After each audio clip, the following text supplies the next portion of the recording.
Hello friends, क्या हाल चाल। I hope you people are doing fine, taking care of your health and I am doing great. तो friends, आज हम अपना इनकम टैक्स मिसलेनियस पार्ट 6 शुरू कर रहे हैं और आज हम करने वाले हैं असेसमेंट्स। हमने पार्ट 5 के अंदर रिटर्न्स के बारे में पढ़ा था। रिटर्न्स कैसे भरनी है, किसको भरनी है, कहां पर भरनी है और किस मेथड में भरनी है। अब हम बात करने वाले हैं असेसमेंट्स। असेसमेंट्स का क्या मतलब होता है? देखो जी, आपने अपना प्रीवियस ईयर 19-20 की जो रिटर्न्स हैं वो असेसमेंट ईयर 20-21 में फाइल कर दी। आपका काम हो गया फिनिश। आपको 4 काम करने होते हैं जी असेसमेंट ईयर 20-21 में। एक तो टोटल इनकम कंप्यूट करनी होती है, टैक्स कंप्यूट करना होता है, टैक्स को डिपॉजिट करना होता है और आईटीआर फाइल करनी होती है।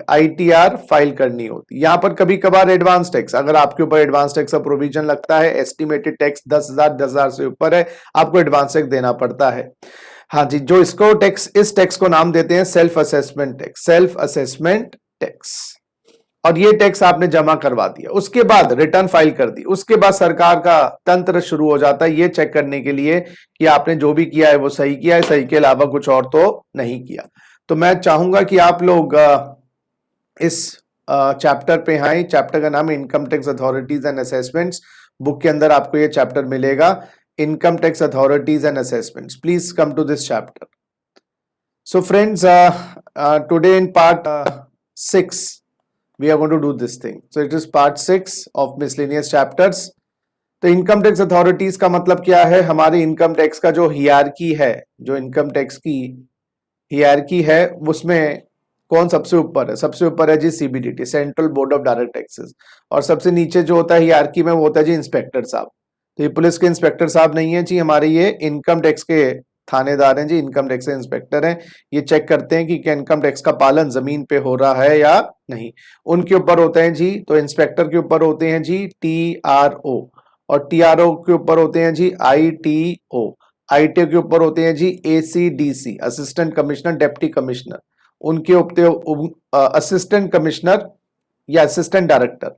फिर होते हैं जी, ऐसा रुको एसीडीसी एक ही लेवल पे होते हैं ना, तो मैं इसको बोल देता हूं, इनको मैं बोल देता हूं एसी और इनको बोलता हूं डीसी। इनके ऊपर होते हैं जी जेसी।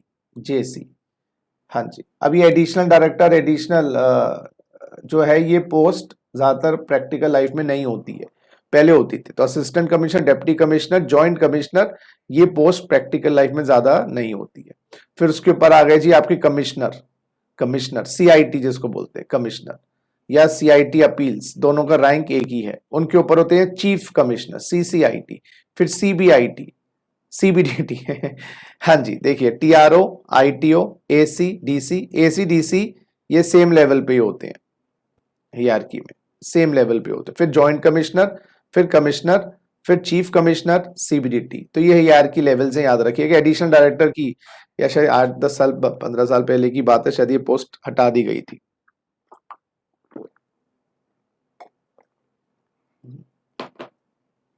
हाँ जी। उसके बाद बात करते हैं power of CBDT, central board of direct taxes की पावर। ये सब मैं आपको ना एमसीक्यू बेस्ड के में पूछ सकते हैं। क्या वो रूल्स बनाएंगे, इंस्ट्रक्शंस देंगे, मैंडेटरी प्रोविजंस हैं। देखो क्या लिखा है, power to make rules. CBDT के पास पावर टू मेक रूल्स। जरा आइए जरा, सीबीडीटी का power to make rules. Income tax rules बनाए हुए हैं ना, हर एक्ट के अंदर रूल्स होते हैं। जैसे इनकम टैक्स के पीछे है इनकम टैक्स रूल्स 1962। तो इनकम टैक्स रूल 1962 सीबीडीटी ने 295 सेक्शन के अंतर्गत बनाए हैं। 295 सेक्शन इनकम टैक्स एक्ट। वैसे इनकम टैक्स एक्ट में टोटल 298 सेक्शंस है, 298 सेक्शंस है, ये है 295। तो एग्जाम में आ सकता है ना कि सीबीडीटी रूल्स बनाती है इनकम टैक्स के सेक्शनों के लिए, कौन से सेक्शन के अंतर्गत? 295। तो ये इस टाइप के गूगली वाले क्वेश्चन छोटे छोटे बन सकते हैं। अच्छा जी, ये उसके बाद इंस्ट्रक्शंस, डायरेक्शंस जो अफसर हैं उनको दे सकता है, ये 119 के अंदर है। इसके अंतर्गत ये सर्कुलर्स इशू किए जाते हैं, इसके अंतर्गत ही सर्कुलर्स इशू किए जाते हैं सीबीडीटी द्वारा। कोई मैंडेटरी प्रोविजंस हैं उनको रिलैक्स कर सकता है सीबीडीटी। क्या लिखा है, पढ़िए जरा, छोटी छोटी बातें हैं दोस्तों। The board is empowered to relax the provision relating to charge of mandatory interest for default of TDS or payment of advance tax or default in furnishing returns। तो जो इंटरेस्ट इत्यादि लगाया जाता है अगर आप डिफॉल्ट कर देते हो टीडीएस जमा करवाने में, एडवांस टैक्स जमा करवाने, याद करो 234 एबीसी का ब्याज लगता है। एडवांस टैक्स जमा ना करवाओ 234 एबीसी का ब्याज लगता है। टीडीएस पे 201 सेक्शन के अंतर्गत हमने पढ़ा था ब्याज लगता है।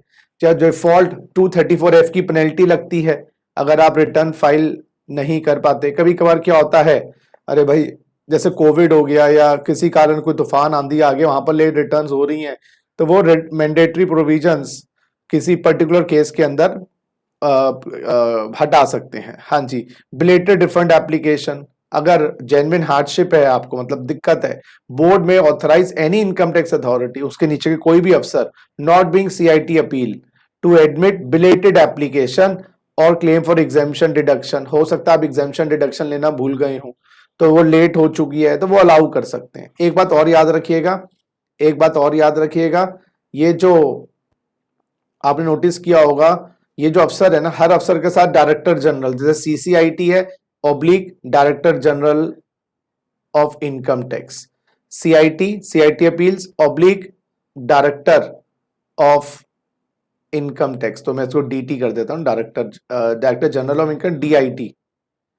अब मैं हो देखो जेसी जेडीआईटी, देखिएगा, देखिए समझिएगा, AC oblique AD, DC oblique deputy director. तो ये डायरेक्टर क्या है, हर commissioner chief commissioner director general जोड़ दिया उसके साथ। जरा देखना, कमिश्नर अपील, ये तो अपील्स देखता है आपकी आईटीओ के अगेंस्ट, तो दोनों सेम लेवल पे हैं। एक डीआईटी बना दिया, डायरेक्टर ऑफ इनकम टैक्स, तो ये डायरेक्टर हो गया। ऐसे सुनो, joint commissioner joint director, deputy commissioner deputy director, assistant commissioner assistant director.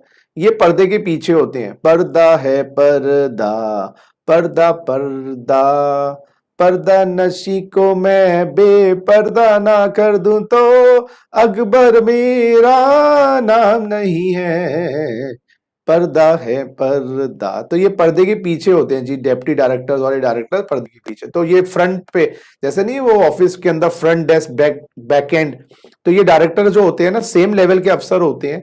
ये क्लाइंट या कस्टमर क्लाइंट कह रहा हूं, असेसी के सामने नहीं आते, ये बैकडोर में प्रोसेसिंग के लिए होते हैं, ये बैकडोर में प्रोसेसिंग के लिए होते हैं। तो ऐसे चीफ कमिश्नर सामने होगा, बैक में होगा डायरेक्टर जनरल, ठीक है। जैसे मैं सामने हूं, मेरी वाइफ बैकएंड संभाल रही है सारा, जब भी तो मैं पढ़ा पा रहा हूं। अगर मैं खाना मुझे बनाना पड़ जाता, मानते हेल्प हो जाती है, लेकिन फिर भी बड़ा मुश्किल हो जाता। तो ऐसे ही कमिश्नर जो है, कमिश्नर के पीछे डायरेक्टर होता है। तो ये प्लानिंग के लिए होते हैं, फ्रंट पे होते हैं commissioners, joint commissioners, assistant commissioners, और बैक में होते हैं डायरेक्टर्स, सेम लेवल की होते हैं, इनकी वर्क्स भी सेम ही होते हैं। ऐसे जुरिस्डिक्शन डिसाइड कर सकते हैं कि कौन सा आईटीओ करोलबाग का होगा, कौन सा आईटीओ कमला नगर का होगा, कौन, तो जुरिस्डिक्शन डिफाइन कर सकते हैं। और पावर टू डिस्क्लोज, बोर्ड में disclose information relating to SSC to any officer authority और body performing any function of law. होता क्या है, टैक्स लॉ के अंतर्गत किसी को इंफॉर्मेशन चाहिए और बोर्ड के पास इंफॉर्मेशन है, central board of direct tax, तो वो उस अफसर को वो इंफॉर्मेशन दे सकते हैं। तो लिखा है ना, द बोर्ड में disclose information relating to any SSC अफसर authority body performing any function under any law. तो वो किसी की भी इंफॉर्मेशन अगर कोई अथॉरिटी मांगती है टैक्स के संबंधित, असेसी की इंफॉर्मेशन दे सकते हैं। अच्छा, ये इतना ज्यादा मुझे लगता है ये नहीं करने की जरूरत। प्रिंसिपल डायरेक्टर या डायरेक्टर, इनकी पावर्स हैं, ये जनरली आप देखो बड़ा मुश्किल हो जाएगा एक एक चीज करना मुझे तो हिसाब से। किताबें मंगवाने की पावर है, वैसे ही 132A के अंदर किताब मंगवाने की पावर, ये सर्च और सीजर की पावर है। मोटा मोटा मैं आपको समझा देता हूँ, ठीक है ना। मैं आपको क्या करता हूँ, क्योंकि ईच एंड एवरी डिटेल समझाना मुश्किल ही नामुमकिन है। तो ये है डायरेक्टर जनरल सीसीआईटी और डायरेक्टर, डायरेक्टर मतलब एक सेकेंड बच्चों, एक सेकेंड, एक सेकेंड। हाँ, ये डायरेक्टर जनरल की पावर्स, ये बैक एंड वालों की है। देखो ना, डायरेक्टर जनरल और director general, principal director general और डायरेक्टर जनरल और डायरेक्टर, ये दो लोगों की पावर है मोटा मोटा। मैं दोबारा रिपीट करता हूं, डीजीआईटी और डीआईटी की पावर है। जो बैकएंड वाले बताए थे ना अफसर, बैकएंड वाले, उनकी पावर है। किसी भी इनकम टैक्स अथॉरिटी को अपॉइंट कर सकते हैं below the rank of assistant commissioner. AO की पावर जेसी को दे सकते हैं। एओ कौन होता है भाई? आईटीओ। आईटीओ जेसी को भी बना सकते हैं किसी के, जेसी बड़ा ऊपर का अफसर होता है। ट्रांसफर केसेस, एक केस एक आईटीओ के पास है, उसको दूसरा आईटीओ का भेजना। कंसीलमेंट की इंक्वायरी करना, अगर डीजीआईटी या डीआईटी को लगता है कि any income has been concealed, छुपा लिया है तुमने इनकम को, है क्या बात है, इतने गाने कहां से आ जाते हैं मुझे जिंदगी में, मेरी वाइफ के लिए नहीं गाए मैंने इतने। सिर्फ if he has reason to suspect that the income has been concealed by any person within his jurisdiction empowered to make any inquiry और इन्वेस्टिगेशन। तो ये पता है क्या है बेसिकली, क्या है एग्जाम में इतने डिटेल में तो कुछ आने वाला नहीं है, लेकिन एक बार पढ़ लेना सर, वो on the face of it कि वो 131 के अंदर कंसीलमेंट की inquiry, search and seizure, raid डलवा सकते हैं अगर उनको लगता है ना, तो ये सर्च एंड सीजर हो जाता है। किताबें मंगवा सकते हैं, किताबें एसेट्स मंगवा सकते हैं और इंक्वायरी कर सकते हैं। तो ये याद रख लीजिएगा मोटा मोटा। बोलो बात समझ आ रही नहीं आ रही है? मैं ज्यादा डिटेल में नहीं जा रही चीजों में, जहां जाना है असेसमेंट में वहां जाऊंगा। ये जनरल पावर्स हैं। अब ऐसे ही बच्चा पार्टी, ये है चीफ कमिश्नर और उसकी पावर, सीसीआईटी और सीआईटी की पावर। देखना कहीं ना कहीं मिलती जुलती हैं, कोई देखो सर्च सीजर्स मिलती जुलती पावर्स है। किताबें मंगवाने की, सर्वे करवाने की। सर्वे होता है after sunrise and before sunset. Survey होता है निरीक्षण, इंस्पेक्शन। सर्वे होता है इंस्पेक्शन। इसमें कोई रेड नहीं डाली जा रही है, ये देखा क्या रहे हो क्या रहा है, सर्वे हो रहा है। तो जहां पर हमें लग रहा है, देखो एनी इनकम टैक्स अथॉरिटी में enter after sunrise and before sunset, सूरज उगने के बाद, सूरज छुपने से पहले। कोई भी office, other place where business और प्रोफेशन इज कैरिड ऑन और where books of accounts etcetera are kept for the purpose of verifying whether tax has been deducted और collected at source, provided place is within the limits of the area assigned to him, he may require the deductor or the collector to afford him facility for inspection of the books of accounts and place identification mark। Inquiry कर सकते हैं, उसके बाद information मांग सकते हैं, reopening हो सकता है 4 years के बाद केस, 4 साल तक केस खुलता है, उसके बाद हो सकता है। ये सब चीजें हैं। ये सीआईटी अपील की पावर है। जिस याद करो, सबसे पहले आईटीओ होता है, उसके बाद सीआईटी अपील होता है। आईटीओ का जो आप क्रिटिकल कंप्लेंट करते हो वो सीआईटी अपील के पास करते हो, आईटीओ की कंप्लेंट आप सीआईटी अपील के पास करते हो। तो उसकी पावर्स क्या है? वो डिस्कवरी ऑफ एविडेंस, इंफॉर्मेशन, देखो जनरल पॉइंट्स, ज्यादा डीप में नहीं जाना। Inspection of register of companies, set of refund against areas of tax. अगर आपका टैक्स का आउटस्टैंडिंग है, रिफंड भी है, तो रिफंड एडजस्ट कर देंगे। पेनल्टी लगाना और अपील्स को डिस्पोज करना। हाँ, अब जो अहम बात है ना, मुझे ये बतानी थी, ये जो अभी तक मैंने आपको बताया ना, ये जनरल बात थी, ये मेरी सारी जनरल बात थी, जिसमें आप थोड़ा सा पढ़ लीजिएगा, सेक्शन नंबर याद कर लीजिएगा एमसीक्यू के लिए, क्या पावर है क्या नहीं है। जो इसमें मेन चीज थी, मेन चीज जो मुझे लगा बतानी चाहिए थी, वो है आपकी ये वाली बात, इनकम टैक्स अथॉरिटी की हियरार्की। इनकम टैक्स अथॉरिटीज की हियरार्की एक ये, और central board of direct taxes की ये पावर्स। ये दो मेन चीजें हैं, बाकी को थोड़ा सा आप पढ़ लीजिएगा। 5 यस करो भाई जल्दी से, 5 यस करो।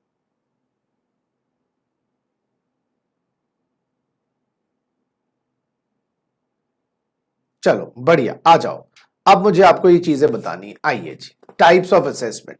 अच्छा भैया, सबसे पहले जो असेसमेंट होती है वो तो हम ही करते हैं, है ना भाई। सबसे पहले जो असेसमेंट होती है तो हम ही करते हैं, उसका नाम होता है जी सेल्फ असेसमेंट। वो असेसमेंट तो हम ही करते हैं। हम क्या करते हैं, हम अपने आप इनकम निकालते हैं, या सीए को बुला के, सीएस को बुला के, प्रोफेशनल को बुला के, फिर हम टैक्स निकालते हैं, टैक्स जमा करवाते हैं। ये तो हमारा काम, ये आता है।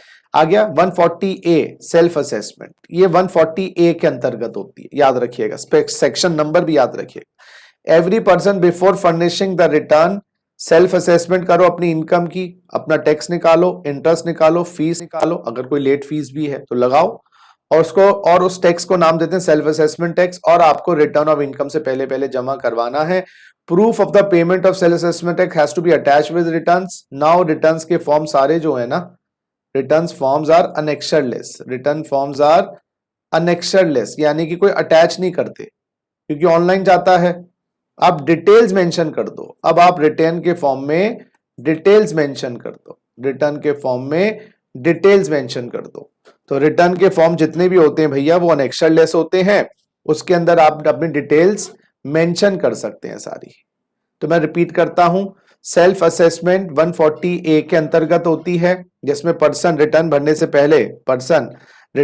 से पहले अपने आप अपनी इनकम निकालता है, अपना टैक्स डिटरमिन करता है, इंटरेस्ट डिटरमिन करता है, फीस डिटरमिन करता है और उसको वो जमा करवाता है। और अब जमा करवाने के लिए उसको कोई प्रूफ साथ में रिटर्न के अटैच नहीं करना। अब रिटर्न के फॉर्म तो बहुत सालों से हो चुके हैं, अनेक्सर लेस है, ऑनलाइन जाते हैं, डिटेल्स ही मेंशन कर देना। क्लियर है? आ जाओ। अब ये जो 5 बातें बतानी है मुझे, रेगुलर असेसमेंट, इसको हम बोलेंगे, लिखो यहां पर, स्क्रूटनी असेसमेंट। इनफैक्ट इसको आप स्क्रूटनी असेसमेंट कर दो, रेगुलर असेसमेंट की जगह आप इसको कर दो स्क्रूटनी असेसमेंट। लिखो स्क्रूटनी असेसमेंट। इसको लिखो बेस्ट जजमेंट असेसमेंट, लिखा हुआ ही है, income escaping assessment, precautionary assessment और assessment in case of search और रिक्विजिशन। ये सारा काम है गवर्नमेंट का। तो ये भैया ए वाला काम तो मेरा है, ए वाला काम तो मेरा है, लेकिन ये जो बी से लेकर एफ तक का काम है ना भाई, ये गवर्नमेंट का काम है, या आप इनकम टैक्स डिपार्टमेंट का काम है, आईटीडी, इनकम टैक्स डिपार्टमेंट लिखना जरा। हाँ जी, इनकम टैक्स डिपार्टमेंट। हाँ जी, तो सेल्फ असेसमेंट का काम तो मेरा होता है, बाकी इनकम। स्क्रूटनी असेसमेंट क्या है, इनके छोटे छोटे पॉइंट्स बताऊंगा क्योंकि आज के लेक्चर में यही सीखना है। स्क्रूटनी होता है बाल की खाल, इसको मैं बोलूंगा बाल की खाल। बाल की खाल क्या होता है स्क्रूटनी? अरे भाई आपने रिटर्न भरी, रिटर्न भरने के बाद आपने पीएनएल अकाउंट भी उसमें दिखाया हुआ है, एक्सपेंसेस भी दिखाए हुए हैं, टर्नओवर भी दिखाई हुई है, आईटीओ को शक हो गया, इनकम टैक्स अफसर को लगता है कि इसके अंदर कुछ गड़बड़ी है, तो वो बाल की खाल निकालता है। वो आपसे बोलता है डॉक्यूमेंट्स लेके आओ, बुक्स ऑफ अकाउंट्स लेके आओ, बिल्स लेके आओ, रिसिप्ट्स लेके आओ, बैंक स्टेटमेंट लेके आओ, डेटर्स क्रेडिटर की कंफर्मेशन लेके आओ, सारे डॉक्यूमेंट्स लेके आओ। तो बाल की खाल निकालेगा, वेरीफाई करेगा कि जो रिटर्न में आपने फिगर्स दिखाए हैं वो कैसे आए, समझो। और ये जो स्क्रूटनी होती है ना भाई, ये आप मान लीजिएगा अप्रोक्स 2 से 3% केसेस में होती है, 2 से 3% केसेस स्क्रूटनी होती है, 2 से 3% केसेस। यानी कि अगर 10,000 लोगों ने रिटर्न भरी है कमला नगर में, करोल बाग में, एक एरिया में, उसका आईटीओ वहां से 10,000 में 2% केसेस, 10,000 का 2% 200 है ना, 10,000 का 2% 200, 200 या 20, 200, तो 200 केसेस को स्क्रूटनी में उठाएगा। अगर मान ले एक आईटीओ के पास 1,000 लोगों ने रिटर्न भरी है तो 20 लोगों का केस उठाएगा, उनकी बाल की खाल निकालेगा। ये इसलिए भी किया जाता है क्योंकि हमें क्रॉस वेरीफाई करना है कि जो सेल्फ असेसमेंट आपने की है वो सही है गलत है। मोटे मोटे केसेस में स्क्रूटनी आती है और छोटे मोटे नहीं, किसी ने 2 लाख की रिटर्न है, किसी की 3 लाख की रिटर्न है। हाँ, अगर तथ्य लग रहे हैं बंदे ने या बेसिकली अंडर डिस्क्लोज करी है इनकम, स्क्रूटनी क्यों होगी? आईटी को लगता है आपने इनकम दबा रखी है, या टैक्स कम पे कर रखा है किसी भी कारण, या लॉसेस ज्यादा दिखा रखे हैं, डिडक्शन ज्यादा ले रखी है, समझने को जहां पर टैक्स की चोरी हुई है, तो टैक्स की चोरी डायरेक्टली हुई है या इनकम को दबा की हुई है, तो वहां बाल की खाल निकालते हैं। बात समझ आ गई? तो स्क्रूटनी होती है बाल की खाल 2 से 3% केसेस। अब सुनिए, एक होती है best judgement assessment. Best judgment होता है, इसको मैं बोलता हूं non cooperative assessee, non cooperative assessee, इसको नाम देता हूं मैं नॉन कोऑपरेटिव असेसी वाली असेसमेंट। क्यों? जब भी बेस्ट जजमेंट होती है ना, बेस्ट जजमेंट में क्या होता है, आपने मौका नहीं दिया, आप अपना पक्ष रख नहीं रहे हो। मैंने आपको बुलाया बेटा तो आपने शरारत करी, बताओ क्या गलती हुई? कि मैं नहीं आता सर। ठीक है, मैंने कहा पेरेंट्स को बुला के, वो भी नहीं आएंगे जी, तो मैं क्या करूंगा? अपने आप ही ऑर्डर पास कर दूंगा। तो बेस्ट जजमेंट ऑर्डर में क्या करता है आईटीओ, अपनी जजमेंट लगा के ऑर्डर पास कर देता है, क्योंकि आपने उसको मौका ही नहीं दिया। तो आप नॉन कोऑपरेटिव हो। कभी भी अगर आपने कोऑपरेटिव रवैया रखा है, आपने अपने बिल्स हैं और अपने डॉक्यूमेंट्स हैं, जो जो मांगे आप पेश कर देते हो, कभी भी आपका बेस्ट जजमेंट नहीं होगा। किताबें सही तरीके से रखते हो। स्क्रूटनी सुनो, स्क्रूटनी का करने से पहले मैं आपको बताऊं, नोटिस आता है, प्रेम पत्र, प्रिय तुमने ये रिटर्न भरी है, उसमें ये कागजात हैं, हम पेश करो, आप बोलते चल चल हम नहीं पेश करते, हम नहीं आते, तो फिर उस केस में क्या करेगा आईटीओ? तो आईटीओ अपने आप ही बेस्ट जजमेंट करेगा। तो या आपको याद करो रिटर्न फाइल नहीं करी, और रिटर्न फाइल ना करने के कारण आपके पास नोटिस आता है। कौन से सेक्शन नोटिस आता है बताओ भैया, कौन से सेक्शन में नोटिस आता है?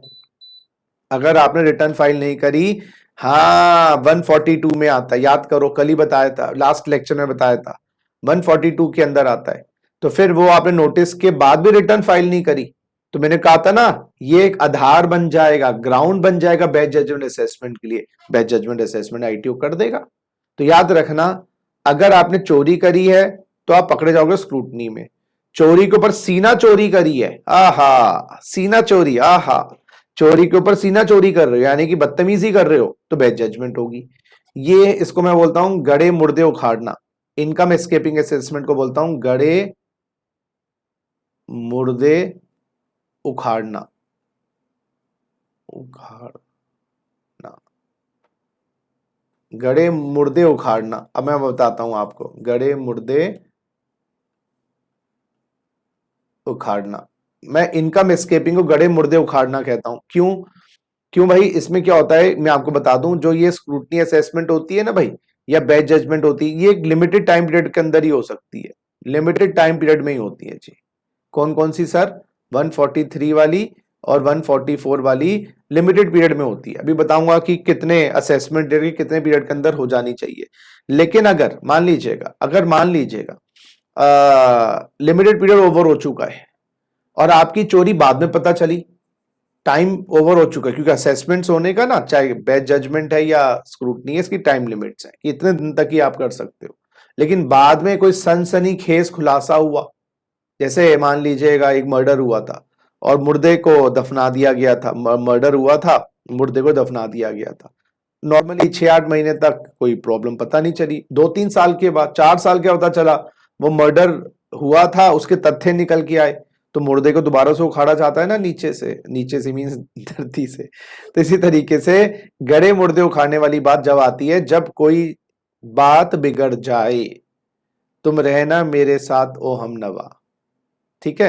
तो जब गड़े मुर्दे उखाड़े जाते हैं, जब कोई बाद में बात पता चलती है और जब टाइम लिमिट स्क्रूटनी की ओवर हो चुकी होती है, अगर टाइम लिमिट स्क्रूटनी की नहीं हो रही, बेस्ट जजमेंट की नहीं हुई, तो वहीं कर देते ना।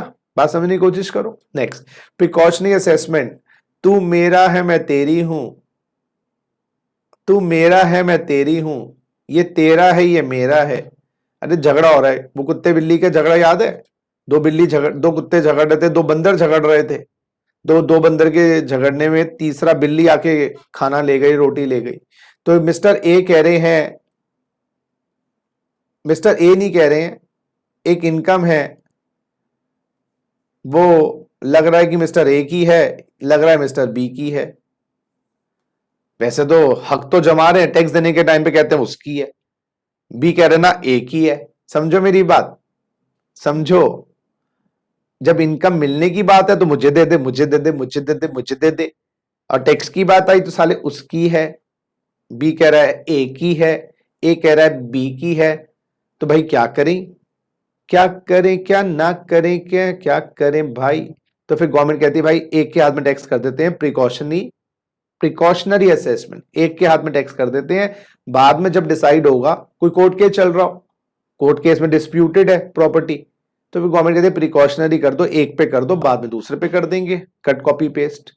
और ये रेड के केसेस में सर्च और रिक्विजिशन, यानी कि जब आपके रेड हो जाती है, रेड पड़ती है, छापा पड़ता है इनकम टैक्स का, उसके बाद जो असेसमेंट होती है उसको बोलते हैं assessment in case of search और रिक्विजिशन। एक एक इनसे पहले असेसमेंट होती है, उसका नाम लिख लीजिएगा, समरी असेसमेंट, लिख लीजिएगा समरी असेसमेंट। ये भी गवर्नमेंट करवाती है समरी असेसमेंट।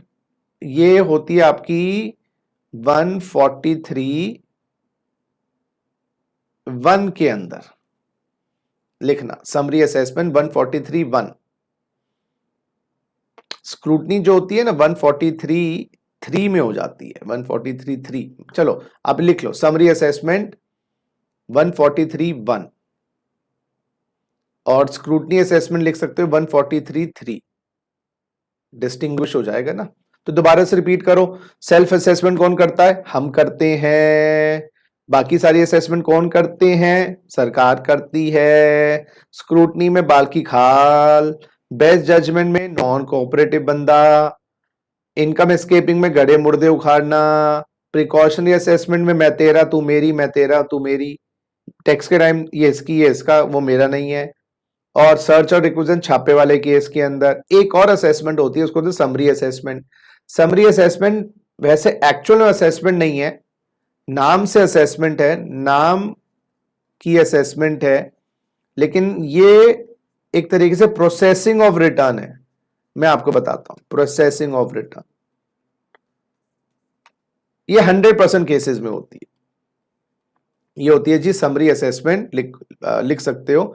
और ये होती है जी नाम की असेसमेंट है, प्रोसेसिंग ऑफ रिटर्न है जी, प्रोसेसिंग ऑफ रिटर्न। और ये होती है 100% केसेस में, 100% केसेस। सर ये होती क्या है?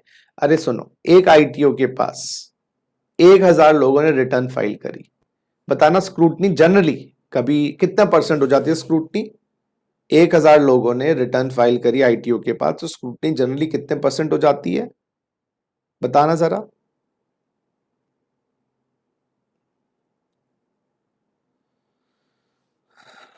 बताओ जी। सुन रहा हूं मैं, बोल रहे हो तुम। बताओ जी, स्कूटनी कितने परसेंट हो जाती है? 2 से 3% के। बहुत बढ़िया, बहुत बढ़िया, बहुत बढ़िया, बहुत बढ़िया, उमदा उमदा। बस बेटा बस, इतना रुलाओगे क्या यार, रुलाओगे क्या, इतना मत लिखो। अच्छा, अब स्क्रूटनी करने से पहले हर रिटर्न को चेक भी तो करेंगे, कोई कॉलम ब्लैंक नहीं रह गया हो, कैलकुलेशन सही है नहीं है, उसको कहते हैं प्रोसेसिंग ऑफ रिटर्न, जो 100% केसेस में होती है। तो असेसमेंट नहीं है, इसमें पेनी नजर नहीं है, कंप्यूटर में सारे फिगर्स डाल देंगे, जीटीआई टीआई कंप्यूटर कैलकुलेट कर देगा और चेक कर लेंगे जो तुमने किया सही किया नहीं किया। बात समझो। तो प्रोसेसिंग ऑफ रिटर्न होती है समरी असेसमेंट। तो समरी असेसमेंट में आपका टैक्स सही लगा नहीं लगा, रेट सही लगा नहीं लगा, हेल्थ एंड एजुकेशन सेस लगा नहीं लगा, ये फाइन कोई लग रहा है तो अब बनता नहीं बनता, वो समरी असेसमेंट होती है। समरी असेसमेंट कितने परसेंट केसेस में? 100% केसेस में। कोई असेसमेंट नाम की है, कोई दर्द नहीं है। समरी असेसमेंट में दर्द नहीं होता। दर्द कहां होगा? बेस्ट जजमेंट में। दर्द कहां होगा? स्क्रूटनी में। दर्द कहां होगा? इनकम एस्केपिंग में। दर्द कहां होगा? सर्च रिक्विजिशन में। दर्द कहां होगा? प्रिकॉशनरी में। यहां तो टोटलिंग एरर है, कोई एटीसी का अमाउंट 1.5 लाख की जगह 2 लाख रुपए ले लिया, 24A का 30% की जगह 20% ले लिया, कोई मिस्टेक्स हैं वो निकल के आती हैं। ठीक है, तो समरी असेसमेंट का नोटिस आता है कि आपका ये हमने ठीक किया, तो उसमें कोई डर नहीं होता, क्योंकि वो तो जेन्युइन केसेस हैं। इन अच्छा, समरी असेसमेंट में जो एडजस्टमेंट्स है ना बेटा, उसमें दो राय नहीं होती, दो राय नहीं होती। मैं आपके सामने, तुम मेरे सामने, उसमें दो राय नहीं है। भगवान कहाँ है कहाँ नहीं है, उसमें दो राय हो सकती है। तुम कहोगे भगवान मेरे दिल में है, कोई कहेगा भगवान मंदिर में, कोई कहेगा मस्जिद में, कोई कह रहा गुरुद्वारे में, कोई गिरजाघर में है। बात समझने की कोशिश करो, वहां दो राय हो सकती है, लेकिन यहां दो राय नहीं है। क्लियर है? चलो, अब मैं आपको बढ़ाता हूं काम को आगे। अब बच्चों बताओ, समरी असेसमेंट कितने परसेंट केसेस में होती है? समरी असेसमेंट कितने परसेंट केसेस में होती है? समरी असेसमेंट कितने परसेंट केसेस में होती है? 100% केस। हर एक की समरी असेसमेंट तो होनी होनी है। अब सुनिए, समरी असेसमेंट से डरने की जरूरत नहीं है, इसलिए मैं पहले समरी असेसमेंट पढ़ा रहा हूं। आइए जी, ये राजी processing of return intimation to 143(1), इसको आप लिख सकते हो summary assessment. 100% cases, 100% case summary assessment होती है। आ जाओ, 100% केसेस समरी असेसमेंट होती है, जिससे आपको डरने की जरूरत बिल्कुल नहीं है। समरी असेसमेंट से डरने की जरूरत बिल्कुल नहीं है। आइए, where the return has been made, made मतलब फाइल अंडर 139(1) और 142(1). इनफैक्ट यहां पर आप ये 1 हटा दो, जो भी रिटर्न आपने फाइल करी 139 में या 142(1) में, हाँ जी, वो 139(3) वाली हो, 139(4) वाली हो, 139(5) वाली हो, 139 लिखो जी, 1 हटा दो। तो रिटर्न आपने फाइल करी 139 में या 142(1) में, सच रिटर्न शैल, देखो शैल वर्ड है ना, 100% के process in the following manner. और समरी असेसमेंट में दो राय वाली बात, बाल की खाल नहीं, बाल को ही देखा जाएगा, खाल नहीं निकालेंगे बाल की। जो बाल है सही बाल है, गलत बाल है, खाल नहीं निकालेंगे, ऐसा बाल क्यों है, यही बाल क्यों है, ना ना ना, उस बाल को सही करेंगे। देखना जरा, तो आपकी अर्थमेटिकल एरर चेक करेंगे रिटर्न में। बताओ बेटा 2+2 कितना होता है, 5 लिखा हुआ है, तो ठीक करके 4 कर देंगे, अर्थमेटिकल एरर। जीटीआई आपकी 4 लाख है, 80C 1 लाख है, आपने टीआई 2.5 लाख दिखा रखी है, 2.5 लाख, तो वो गलती हो गई ना आपकी। आजकल तो अच्छा, पहले क्या होता था, गलती इसलिए हो जाती थी कि मैनुअल रिटर्न्स होती थी, अब तो आपकी ऑनलाइन रिटर्न्स हैं, तो एक्सेल के फॉर्म में या जावा यूटिलिटी में होती है, तो अरिथमेटिकल एरर्स हो ही नहीं सकती। अब प्रैक्टिकली समझो, क्योंकि सारा जो एक्सेल उठाएगा ही नहीं वो, और जीटीआई 2-4 लाख लिखोगे, एटीसी 1 लाख लिखोगे, ऑटोमेटिकली टीआई फॉर्मूला की वजह से 3 लाख आ जाएगी। लेकिन पहले पेपर बेस्ड रिटर्न्स होती तो अरिथमेटिकल एरर्स आ जाते थे, अब नहीं आते। बस समझने की कोशिश करो ना, कैलकुलेटर में अरिथमेटिकल एरर कैसे आएगा, हाथ से लिखोगे 2+2 जब गलती हो सकती है। Next, incorrect claim apparent from information, दूसरी एडजस्टमेंट जो आईटीओ करेगा। मान लो अगर अरिथमेटिकल एरर भी रह गया, कंप्यूटर ने भी गलती कर दी, तो ठीक करेगा। इनकरेक्ट क्लेम अपरेंट, अपरेंट का मतलब होता है क्लियर, कोई ऐसा क्लेम या कोई ऐसा आपने डिडक्शन ली हुई है जो क्लियरली लग रहा है गलत है, इनकरेक्ट है, जैसे 24 से, अब अगेन वही एक्सेल फॉर्मूलाज आजकल तो ये भी अब कम हो गया, क्योंकि अगर आपने 30% ज्यादा लिखा है, एक्सेल एक्सेप्ट ही नहीं करेगा ऑनलाइन में तो, लेकिन आपने 24 से लिया हुआ है 40%, तो आईटी अंकल क्या कर देंगे बताओ, आईटी अंकल 40% को काट के क्या कर देंगे, जल्दी बोलो, आईटी अंकल 40% को काट के क्या कर देंगे,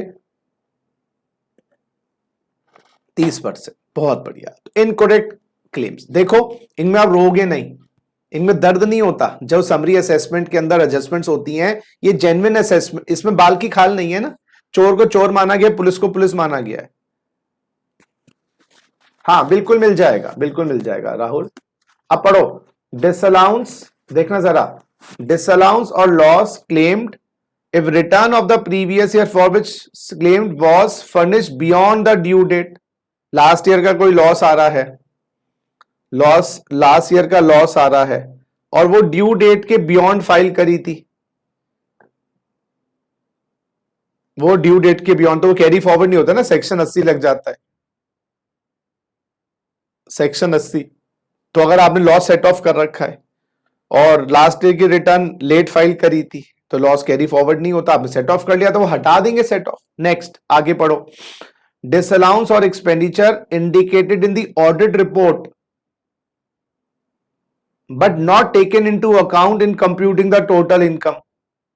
अच्छा, कोई आपका एक्सपेंडिचर डिसअलाउ कर दिया था ऑडिटर ने, आपका कोई खर्चा 40,000 का, सुनो सुनो, ऑडिटर ने डिसअलाउ कर दिया था, क्या अलाउड नहीं होना चाहिए, लेकिन आपने इनकम से कम नहीं किया, आपके ऑडिटर साहब ने, टैक्स ऑडिट हुई होगी, कुछ हुआ होगा, उसमें था जी बंदे का 40,000 का खर्चा डिसअलाउ कर देना चाहिए, लेकिन आपने इनकम से कम नहीं किया, तो फिर क्या किया जाएगा, आईटीओ 40,000 के खर्चे को जो आपने माइनस कर रखा है इनकम में ऐड कर देगा, सो दैट इनकम बढ़ाएं। जैसे आपकी पीएनएल में 2 करोड़ इधर है और इधर 2 करोड़ नहीं, इतना लंबा क्या लिखना, आपके 20 लाख इधर है और 19 लाख इधर है, एनपीए 1 लाख है, इसमें से पता लगा 50,000 का खर्चा ऑडिट रिपोर्टर या ऑडिटर ने मना कर दिया था, गलत है, तो आपका जो 1 लाख का प्रॉफिट है उसमें 50,000 रुपए जोड़ दिए जाएंगे, नहीं जोड़ दिए जाएंगे, जोड़ दिए जाएंगे, ये एडजस्टमेंट्स हैं।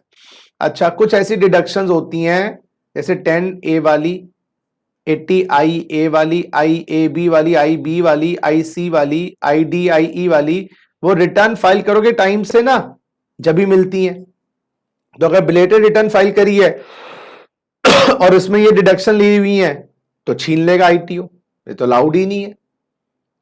समझ गए मेरी बात?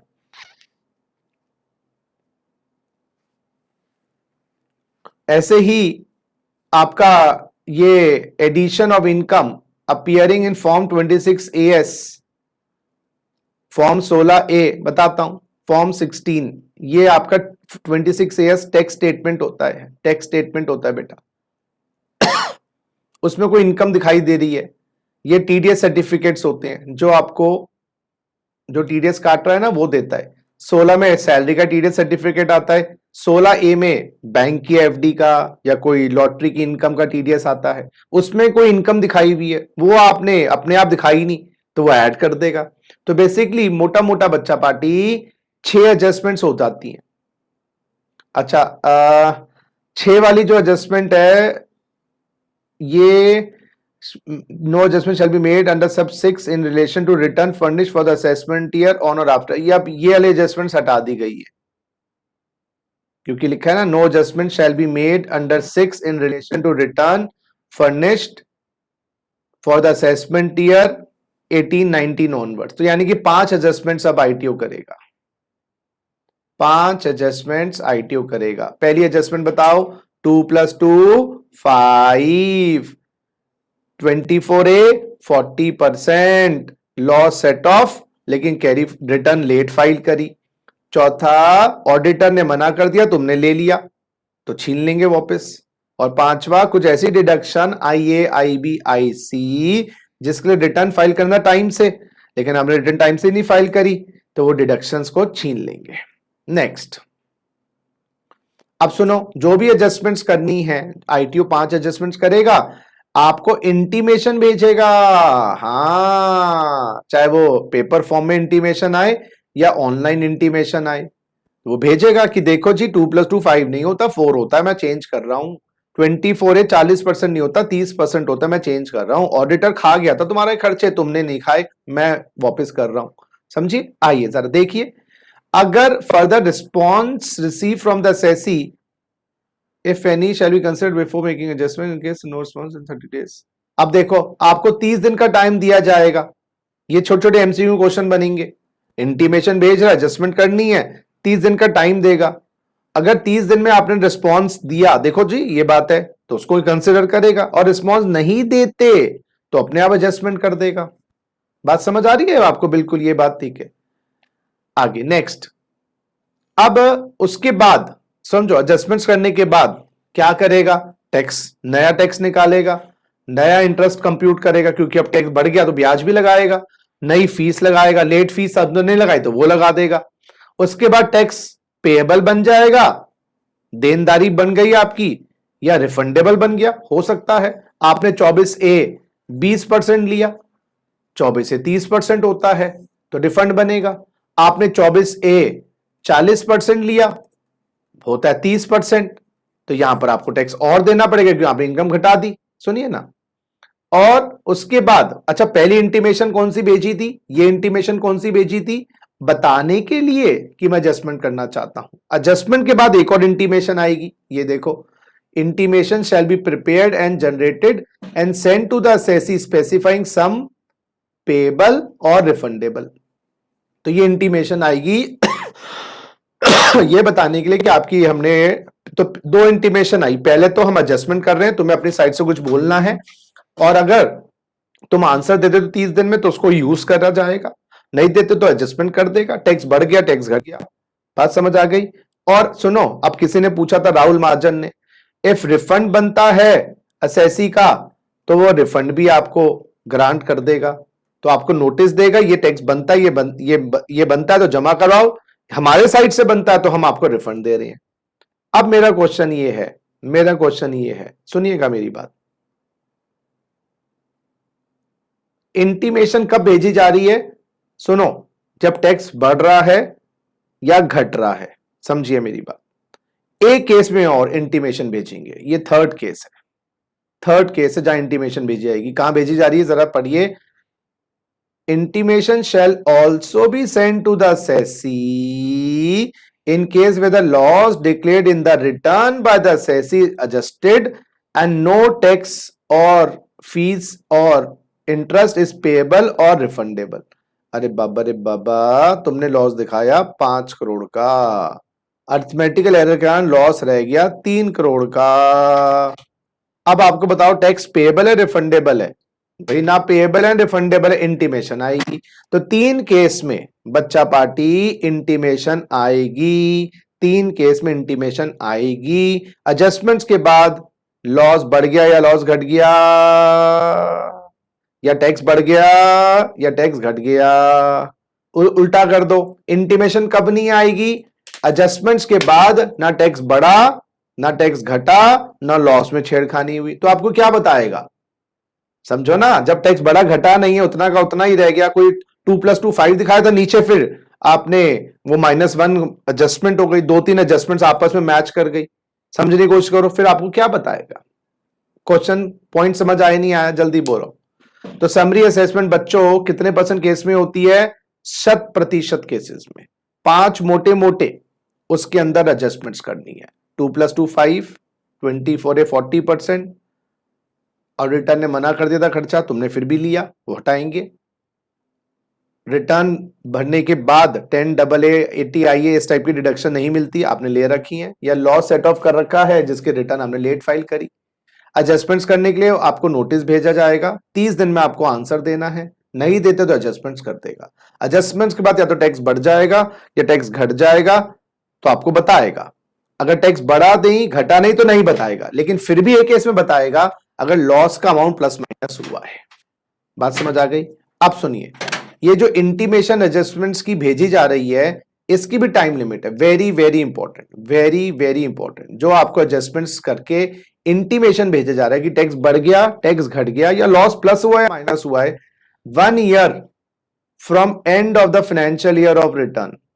फ्रेंड्स, हमारा असेसमेंट ईयर क्या है?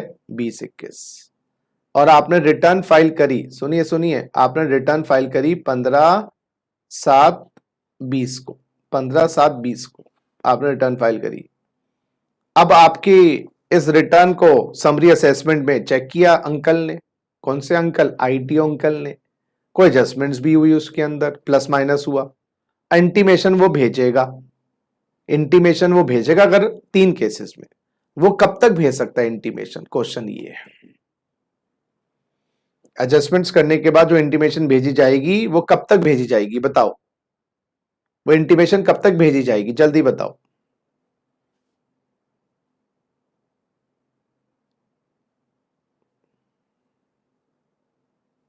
गलत। संदीप आंसर गलत। रितेश तुम्हारा भी आंसर गलत। सब नालायक हैं।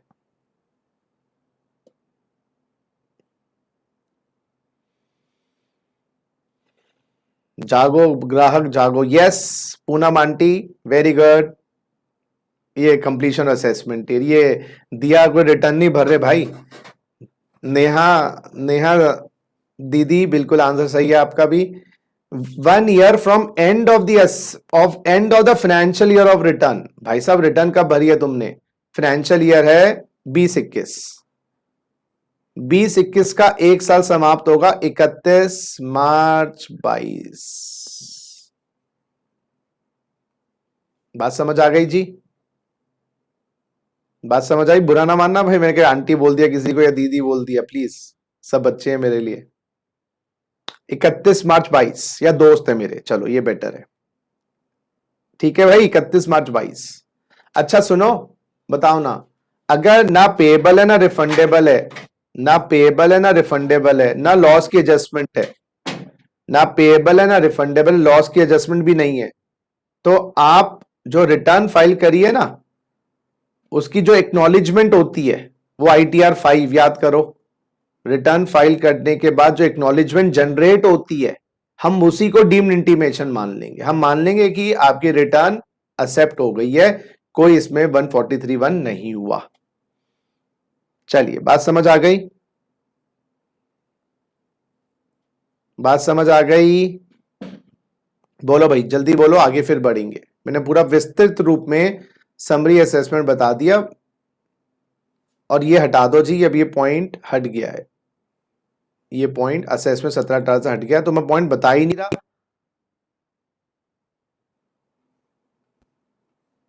अब पॉइंट था क्या?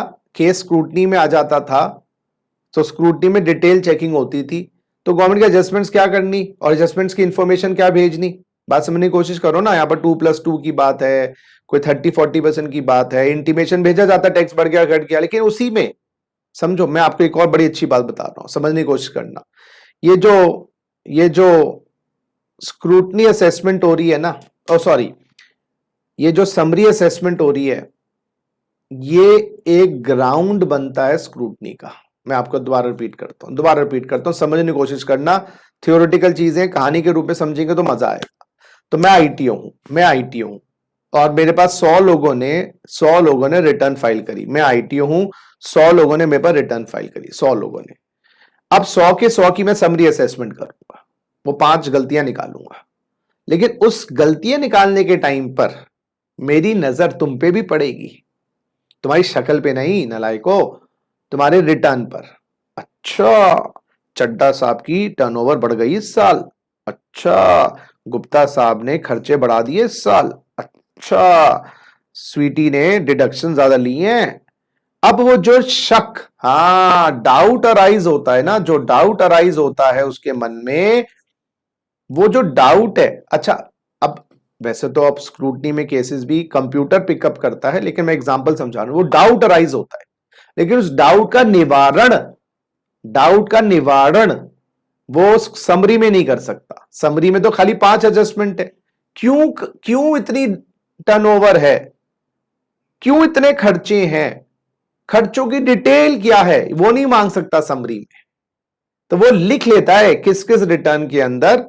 पहले ऐसा तो होता ही, तब तो कंप्यूटर से होता है तो इसे पता नहीं चलता, लेकिन फिर भी मैं आपको बताऊं, फिर भी डाउट अराइज हो जाता है कि भाई रामलाल का केस, श्यामलाल का केस, बंटी का केस, इन केसेस को तो मैं स्क्रूटनी में उठाऊंगा। तो कुछ डिस्क्रिशनरी स्क्रूटनीज भी होती हैं, कुछ कंप्यूटर जनरेटेड भी होती हैं। वो 2 या 3% केसेस में ना ऐसा भी दे सकते हैं कि चलो 1% केसेस आईटीओ अपनी मर्जी से पिकअप करेगा, बाकी 2% केसेस कंप्यूटर नंबर के लॉटरी के रूप में पिकअप करेगा। मैं क्या कह रहा हूं, बात समझ आ रही नहीं आ रही? तो समरी असेसमेंट एक ग्राउंड बनता है आगे फर्दर इन्वेस्टिगेशन का, और फर्दर इन्वेस्टिगेशन स्क्रूटनी में कर सकता है।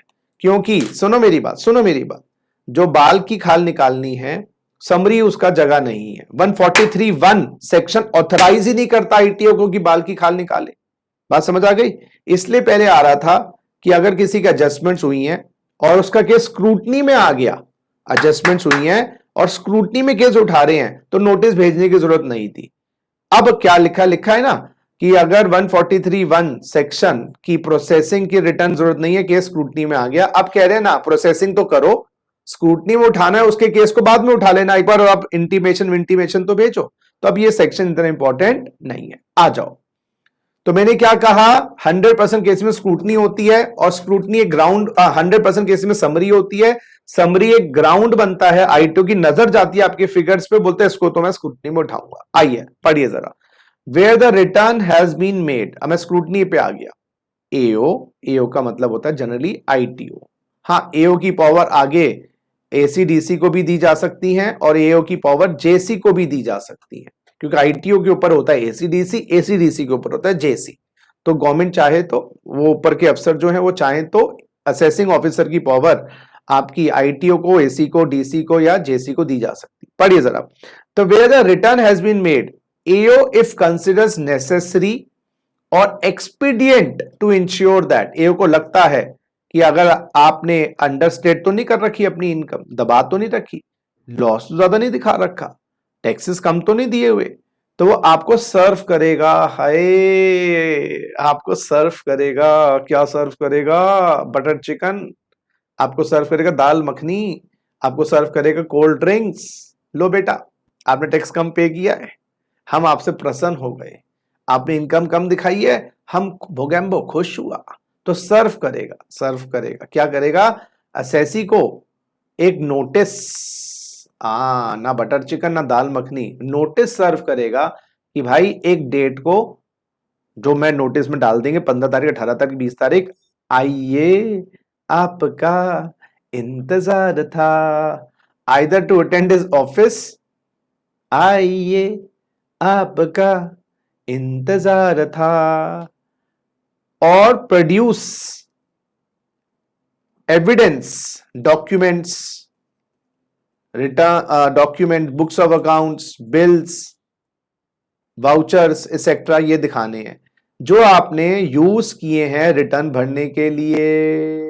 रिटर्न भरने के लिए कोई कागजात, अच्छा खुद नहीं आ सकते, हाँ आप प्रोफेशनल हायर कर दो, प्रोफेशनल चला जाएगा, उसको पावर अटॉर्नी दे दो, वो आपको रिप्रेजेंट कर लेगा। दोस्तों स्क्रूटनी का नोटिस आते ही ना छक्के छूट जाते हैं, यस 12 बज जाते हैं, बैंड बज जाता है, क्योंकि स्क्रूटनी में केस आ गया तो यानी कि आपकी चोरी पकड़ी गई। समझी बात? क्योंकि सेल्फ असेसमेंट पे जोर है, जो आप भरते हो वो मान लेते हैं, लेकिन 2 से 3% केस में तो बाल की खाल निकालते हैं। देखो जी चीटिंग सब कर रहे थे, मैम बैठी भी नहीं थी क्लास में, हमने कहा था अपने आप आंसर दे दो, लेकिन 2-3 बच्चों को तो पकड़ के पनिशमेंट तो देनी पड़ेगी ना बेटा। तो वही वाली बात है, बात समझ आ गई? अब सबसे इंपॉर्टेंट चीज क्या है, स्क्रूटनी करने से पहले वो आपको फिर एक प्रेम पत्र देगा। Notice shall not be served on the assessee after expiry of 6 months from end of the financial in which return is furnished. आप मुझे बताना, हमारा असेसमेंट ईयर है 20-21, प्रीवियस ईयर है 19-20, इसकी रिटर्न आपने फाइल कर दी 31/7/20 फाइल कर दी। आप बताना स्क्रूटनी का प्रेम भरा पत्र कब तक आ सकता है? कब तक? कब तक?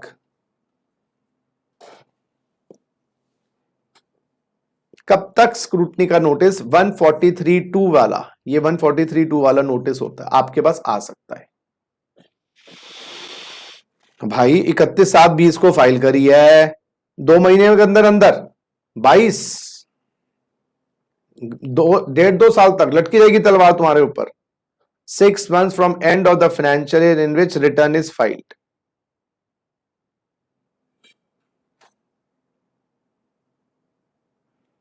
करो भाई जल्दी बताओ, 6 months from end of the financial year in which return is filed. हाँ, आपका कौन सा फाइनेंशियल हो गया रिटर्न का? ये हो गया फाइनेंशियल ईयर 20-21, और 20-21 का 6 महीने, 20-21 के 6 महीने, ये समाप्ति हो गई 31 मार्च 21 प्लस 6 महीने, ये बना 30/9/21। नेहा जनवरी वेनवरी नहीं बेटा, जिस साल रिटर्न फाइल करी उसके समाप्ति से 6 महीने में सर्व हो जाएगा। सर्व का मतलब आपको रिसीव करवा देंगे। अगर मान लीजिए आईटीओ ने इशू किया नोटिस 30/9 को, आपको रिसीव हुआ 1/10 को, तो नोटिस इनवैलिड है। इशू करने की टाइम लिमिट नहीं, आपके पास पहुंचने की, तो आप तक पहुंच जाएगा नोटिस 30/9 तक।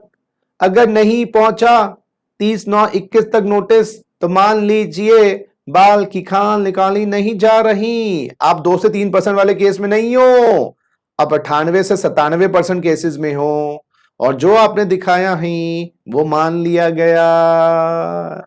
मेरी चोरी पकड़ी नहीं गई, टंग टंग टंग टंग, मैंने चोरी करी लेकिन पकड़ी नहीं गई, टंग टंग टंग टंग। ठीक है, तो समरी का नोटिस आया 143(1) का, तो समझ जाओगे कोई अर्थमेटिकल एरर था, कोई मिस्टेक थी, कोई ऑडिटर का अमाउंट था जो हमने डिसरिगार्ड कर दिया। स्क्रूटनी का नोट, अच्छा उसमें डर नहीं लगेगा इतना, क्योंकि उसमें पता था कोई अर्थमेटिकल एरर है।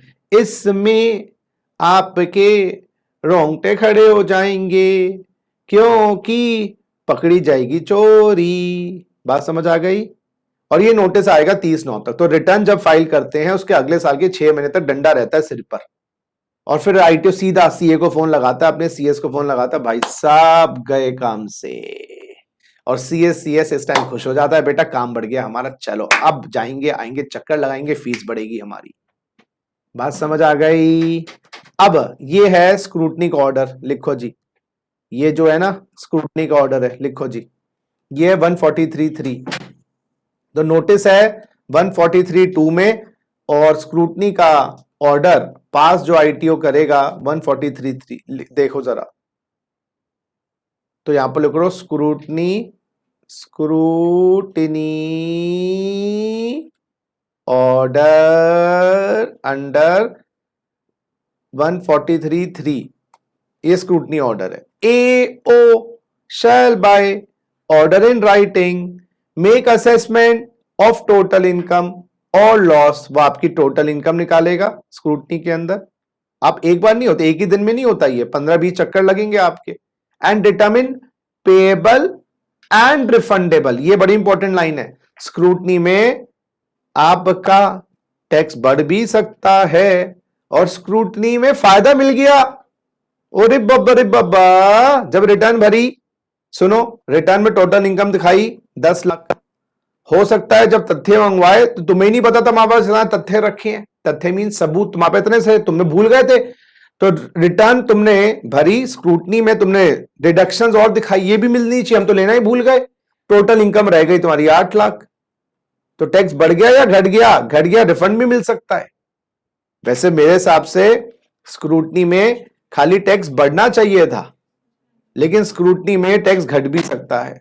अब बताओ जल्दी से, स्क्रूटनी 2 से 3% केसेस में होती है, कभी कभी 1% भी होती है, कभी 2% भी होती है, मैनुअल भी होती है, कई बार कंप्यूटर जनरेटेड भी होती है। बाल की खाल निकाली जाती है स्क्रूटनी करने से पहले।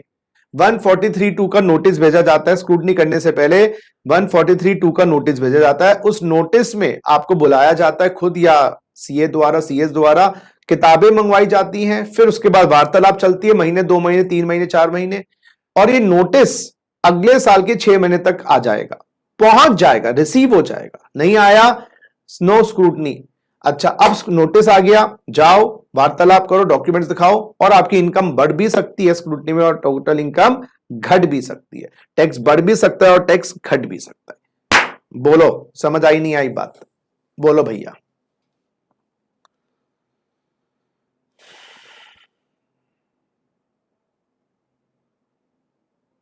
दिया को आ गई, दिया और बाती, संदीप, राहुल गांधी, इनको सब कुछ समझ आ गया।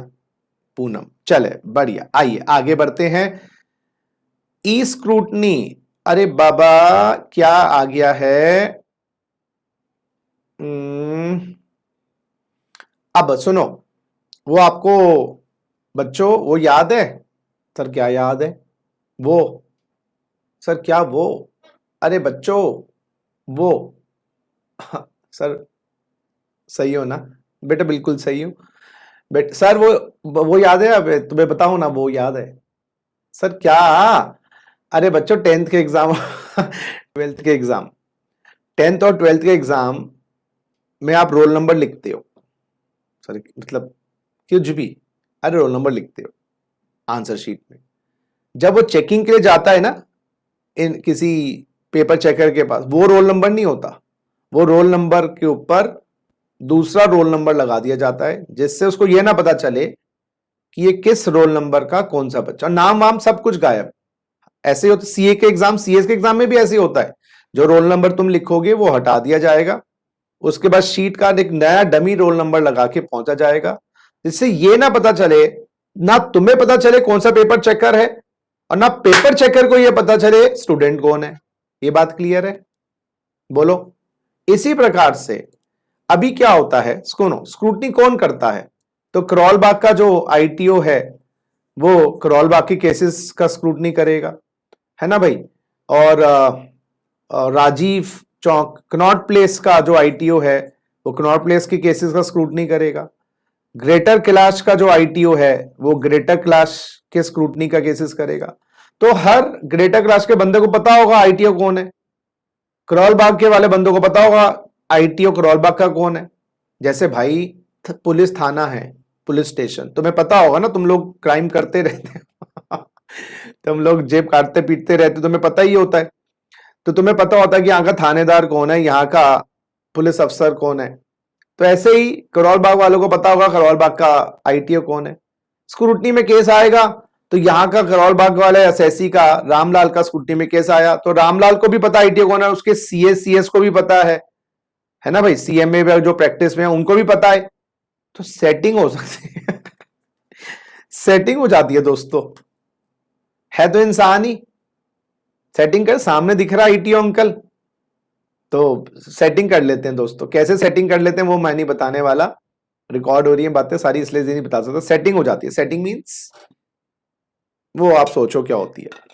इसलिए गवर्नमेंट ने अब क्या किया, अब करौल बाग वाले जो रामलाल अंकल हैं उनका आईटीओ करौल बाग वाला नहीं होगा, हिंदुस्तान का कोई भी आईटीओ हो सकता है। यस, इंडिया का कोई भी आईटीओ। अब फेस ई स्क्रूटनी स्टार्ट कर दी है। इसको बोलते हैं फेसलेस असेसमेंट। फेसलेस, फेस हटा दो अपना, ट्यों नहीं फेसलेस असेसमेंट का मतलब ये हो गया तुम्हें ये नहीं पता चलेगा तुम्हारा आईटीओ कौन है। हाँ, और आईटीओ को नहीं पता चलेगा असेसी कौन है। ई स्क्रूटनी होगा, आ गया ना। एलिमिनेशन ऑफ इंटरफेस, मुलाकात between AO and the assessee, तो ई असेसमेंट, हाँ ये होगा जी। क्लियर है बात? तो ये डाल दी गई प्रोविजन। नेक्स्ट आइए, बेस्ट जजमेंट असेसमेंट क्या बोले था मैंने? Non cooperative assessee. ये मैंने बोला था नॉन कोऑपरेटिव असेसी। असेसी क्या कर रहा है? कोऑपरेट कर रहा है, नहीं कर रहा है? कैसे नहीं कर रहा है? देखिए, आपने रिटर्न ही नहीं फाइल करी 139(1) की, तो पहला डिफॉल्ट। 4 डिफॉल्ट होते हैं जब वन बेस्ट जजमेंट होता है, फर्स्ट डिफॉल्ट। दूसरा, नोटिस भेजा 142(1) में, कृपया आपने रिटर्न भरो, सेकंड डिफॉल्ट। आपके पास 142(2)A, ये एक आईटीओ के पास पावर है ऑडिट करवाने की। यस, आईटीओ के पास पावर है ऑडिट करवाने की। तुमने कहा है ऑडिट करवाने की, बड़े यार ऑडिट करवाने की, तो ये थर्ड डिफॉल्ट, ऑडिट ही नहीं करवा रहे, आईटीओ ने कहा किताबों का निरीक्षण करवाओ। चौथा, ये 143(2) का नोटिस फॉलो नहीं किया। ये क्या है बताना जरा? 143(2) का नोटिस फॉलो नहीं किया, ये क्या चीज है? तो चीज बड़ी है मस्त मस्त, तो चीज, हाँ सकरूटनी। ये सकरूटनी का नोटिस था जिसको आपने फॉलो नहीं किया।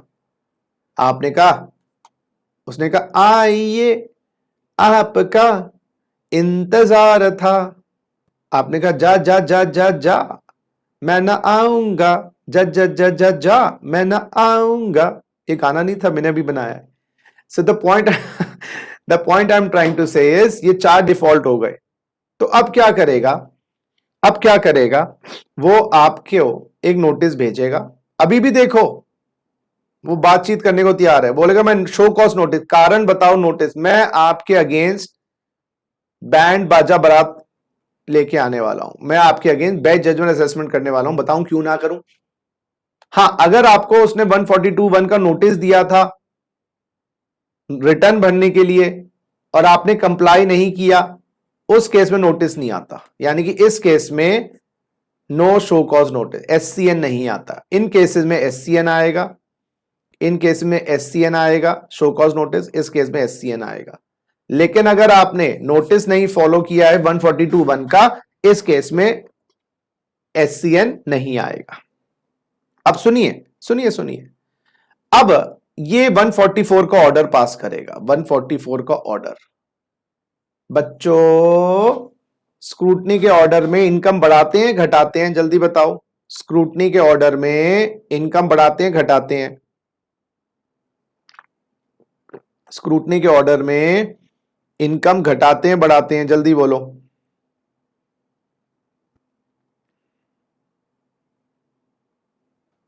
बच्चों जल्दी बोलो बच्चों, इनकम बढ़ाते हैं घटाते हैं? स्क्रूटनी के ऑर्डर में इनकम बढ़ाते हैं घटाते हैं? डिपेंड, दोनों। टैक्स बढ़ता है घटता है? टैक्स बढ़ता है घटता है? जल्दी बोलो।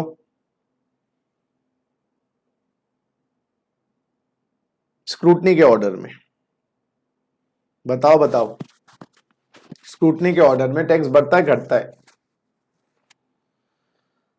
दोनों। लेकिन बेस्ट जजमेंट में इनकम घटेगी नहीं, लॉस बढ़ेंगे नहीं, रिफंड मिलेगा नहीं। तो यहां पर हमेशा आपकी टोटल इनकम बढ़ेगी बढ़ेगी और टैक्स बढ़ेगा ही बढ़ेगा, तो इसमें आपको फायदा नहीं मिलता। तो स्क्रूटनी में तो आपको फायदा फिर भी मिल सकता है, लेकिन इसमें आपको फायदा नहीं मिलेगा। टोटल इनकम बढ़ेगी बढ़ेगी, इधर टैक्स बढ़ेगा बढ़ेगा। चलिए, एक केस और है जहां पर बेस्ट जजमेंट हो जाती है, वो है अगर आपकी किताबें इनकम्प्लीट हैं, झूठी हैं, अगर आपकी अकाउंटिंग मेथड से प्रॉफिट सही निकाला नहीं जा सकता, अकाउंटिंग मेथड सही फॉलो नहीं हुआ, इनकम निकालते वक्त नोटिफाइड इनकम कंप्यूटेशन स्टैंडर्ड्स जो गवर्नमेंट ने बनाए हुए हैं वो सब फॉलो नहीं किया, तो किताबों को लेकर अगर गड़बड़ी है और स्टैंडर्ड्स जो इनकम के गवर्नमेंट नोटिफाई करती है उनको फॉलो नहीं किया, तो गवर्नमेंट बेस्ट जजमेंट असेसमेंट कर सकती है। आइए जी, बेस्ट जजमेंट असेसमेंट, 5 डिफॉल्ट, 4 ऊपर और 5th डिफॉल्ट ये, और पांचों डिफॉल्ट्स में से और है जी, कोई भी डिफॉल्ट किया तो अपनी जजमेंट लगाकर आईटीओ इनकम बढ़ा देगा और टैक्स बढ़ा देगा। क्या करें, लेकिन बढ़ाने से पहले शो कॉज नोटिस देगा, लेकिन इस केस में शो कॉज नोटिस नहीं आता। चलिए नेक्स्ट, ये आता है जी हमारी असेसमेंट गड़े मुर्दे उखाड़ना, डिगिंग अप ग्रेव्स, ग्रेप्स नहीं graves, digging up grave, grave yes, गड़े मुर्दे उखाड़ना। अब सुनिए, पढ़िए, if the AO has reason to believe income chargeable to tax has escape assessment for any assessment year, अगर एओ को लगता है कि भाई किसी असेसमेंट ईयर की इनकम उनकी नजर से निकल गई है, उनकी नजर से निकल गई है, तो उस इनकम को असेस करेगा, रीअसेस करेगा और लॉसेस को, डेप्रिसिएशन को या अलाउंसेस को ठीक ज्यादा करेगा।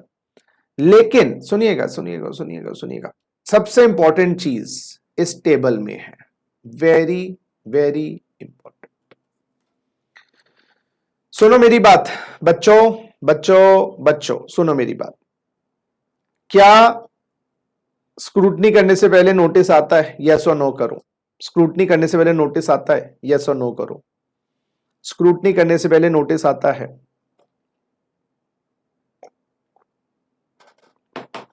यस। अच्छा बच्चों, बच्चों बेस्ट जजमेंट करने से पहले नोटिस आता है, शो कॉज नोटिस। एक केस को छोड़ दो तो यस और नो करो। बेस्ट जजमेंट असेसमेंट करने से पहले नोटिस आता है, ऐसे गड़े मुर्दे उखाड़ने से पहले भी नोटिस आता है। ऐसे कैसे मुर्दे उखाड़ दोगे? बाप का माल है क्या? बताओ तो दई, बता तो दई क्या गलती कर ली है? तो इसलिए गवर्नमेंट कह रही है, सुनिए सुनिए सुनिए, पहला केस है नोटिस का टाइम लिमिट। नोटिस का टाइम लिमिट है 4 years from end of assessment year. अब आप जरा समझे मेरी बात, अगर हमारा असेसमेंट ईयर 20-21 है तो मुर्दे कब तक उखाड़े जा सकते हैं बताना जरा, पहले वाले कॉलम में। हमारा असेसमेंट ईयर 20-21 है तो गड़े मुर्दे 20-21 के बेस्ट जजमेंट असेसमेंट में कब तक उखाड़ सकते हैं? एग्जैक्ट डेट बताओ, exact date Sandeep, exact date. 4 years from end of the assessment year, यानी कि अप टू, ये बोल दूं, अप टू 31 मार्च 25। भाई तलवार 4 साल तक लटकी रहेगी। देखो बेटा सुनो, स्क्रूटनी का नोटिस तो 6 months from the end of the financial year आ गया, 30 सितंबर 21।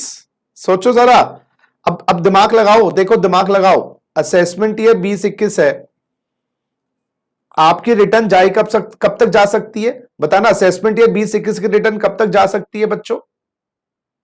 Max last date of furnishing return 31 March 21, 31 March 21, हाँ या ना? अच्छा, स्क्रूटनी का नोटिस आप रिटर्न मार्च 21 में करो, दिसंबर 20 में करो, जुलाई 20 में करो, तो आपका स्क्रूटनी का नोटिस तो 30/9/21 तक ही आ जाता है। समझो, ये 143(2) का नोटिस है स्क्रूटनी वाला, ये तो 30/9/21 तक ही आता है ना बची भैया? तो ये तो पता लग जाता है 6-8 महीने, 9 महीने, 10 महीने में। लेकिन 31 मार्च 25 तक आपके ऊपर तलवार लटकी रहेगी बेस्ट जजमेंट के लिए। तो मुर्दे को मारा गया है, उखाड़ा जा सकता है 31 मार्च 25। और लो यही नहीं, इस केस में आ गए तो असेसमेंट ईयर 20-21 का केस बाबा रे बाबा 6 साल तक खुल सकता है। बताना कब तक खुल सकता है 20-21 का केस? तो स्क्रूटनीज तो लिमिटेड पीरियड में होती है, ये बताना 6 साल के बियॉन्ड भी खुल जाएगा। हाँ, 31 मार्च 27 तक खुल सकता है। ओ बाबा, बात समझ आ गई? समझ आ गई बात? तो 20-21 का केस 31/25 तक खुल सकता है, 20-21 का केस यहां पर 27 तक खुल सकता है। कब? सुनो सुनो, अगर कुछ भी इनकम एस्केप हुई है, any amount, any amount escaped हुई है, यानी कि 20-21 में आईटीओ को लगता है मात्र 40,000 की इनकम चोरी करी थी, 40,000 की इनकम चोरी करी थी, साला 40,000 पे 400 का टैक्स बनता हो मान लो, लेकिन नोटिस भेज सकता है। यहां पर जब बनेगा जब एस्केप्ड इनकम मिनिमम 1,00,000 रुपए की हो, मिनिमम 1,00,000 रुपए की हो, यानी कि सुनो मेरी बात, सुनो सुनो सुनो, अब आप मुझे बताना, आप लोग मुझे बताना, असेसमेंट ईयर 20-21 में एस्केप्ड इनकम है जो आईटी को बाद में पता चला 80,000। बताओ जी, लास्ट डेट नोटिस कब तक इशू किया जा सकता है? Escaped income 80,000, last date of income escaping notice, income escaping notice, income escaping notice, हां जी बहुत बढ़िया, 31 मार्च 25। अच्छा, आपकी जो एस्केप्ड इनकम है ना बाबा, वो है 1,50,000। एस्केप इनकम, टैक्स नहीं, इनकम है। यानी कि 31/25 के बाद भी केस खुल सकता है। 31 मार्च 25 तक तो साला सारे केस खुल सकते हैं ना, 4 साल तक। ये वाला केस तो 31 मार्च 27 तक भी खुल सकता है, नोटिस आ सकता है। बहुत बढ़िया, समझ आ गई बात। चलो, अब वैसे आपको स्क्रूटनी के नोटिस अगले साल के 6 महीने तक मिल जाता है। ये ड्रैकुला वाली चीज है ये ड्रैकुला वाली चीज है। इसलिए गवर्नमेंट ने क्या किया, आईटीओ को कहा, सुनो, अगर आप 4 साल तक केस इश्यू कर रहे हो ना, 4 साल तक नोटिस इश्यू कर रहे हो, तो नोटिस, सुनो सुनो सुनो, assistant commissioner, deputy commissioner issue करेंगे। हाँ, अगर केस 4 साल में खोल रहे हैं, असेसमेंट ईयर 20-21 का, तो नोटिस इशू किया जाएगा असिस्टेंट कमिश्नर, डेप्टी कमिश्नर द्वारा। अगर एओ, यहां पर एओ का मतलब है आईटीओ, आईटीओ इशू करना चाहता है तो उसको जेसी से अप्रूवल लेनी पड़ेगी। तो 4 साल तक का केस खोलने के लिए एसीडीसी सक्षम है, वो अपने आप नोटिस भेज सकते हैं, या फिर आईटीओ खोल सकता है, लेकिन उसको जेसी से अप्रूवल लेनी पड़ेगी। अब 4 से 6 साल ये ज्यादा दर्दनाक है, तो यहां पर अप्रूवल और टाइट कर दी। एओ को चाहे वो एओ एसी हो, डीसी हो या आईटीओ हो, सीसीआईटी की अप्रूवल लेनी पड़ेगी, चीफ कमिश्नर की या कमिश्नर की अप्रूवल लेनी पड़ेगी। तो यहां पर चेक और बैलेंस किया गया है कि गड़े मुर्दे ऐसे नहीं उखाड़े जा सकते, लोगों को दर्द होगा तो अप्रूवल्स लेनी पड़ेगी। क्लियर है बात यहां तक? प्लीज यस करिएगा। तो 4 साल तक के केस कौन खोल सकता है? एसीडीसी अंकल और आईटीओ अंकल जेसी के अप्रूवल के साथ। 4 साल के बियॉन्ड भी बाप के बाप से आईटीओ को, एसीडीसी को सीसीआईटी से, कमिश्नर से अप्रूवल लेनी पड़ेगी। खाली दिया को क्लियर हुआ और किसी को क्लियर नहीं हुआ है? यहां पर गले बैठ गए पढ़ा के और क्लियर नहीं हुआ है, बता नहीं रहे, बताओ भाई। चलो अच्छा सुनो, अब सुनो, ये 2 केस क्यों बनाए हैं?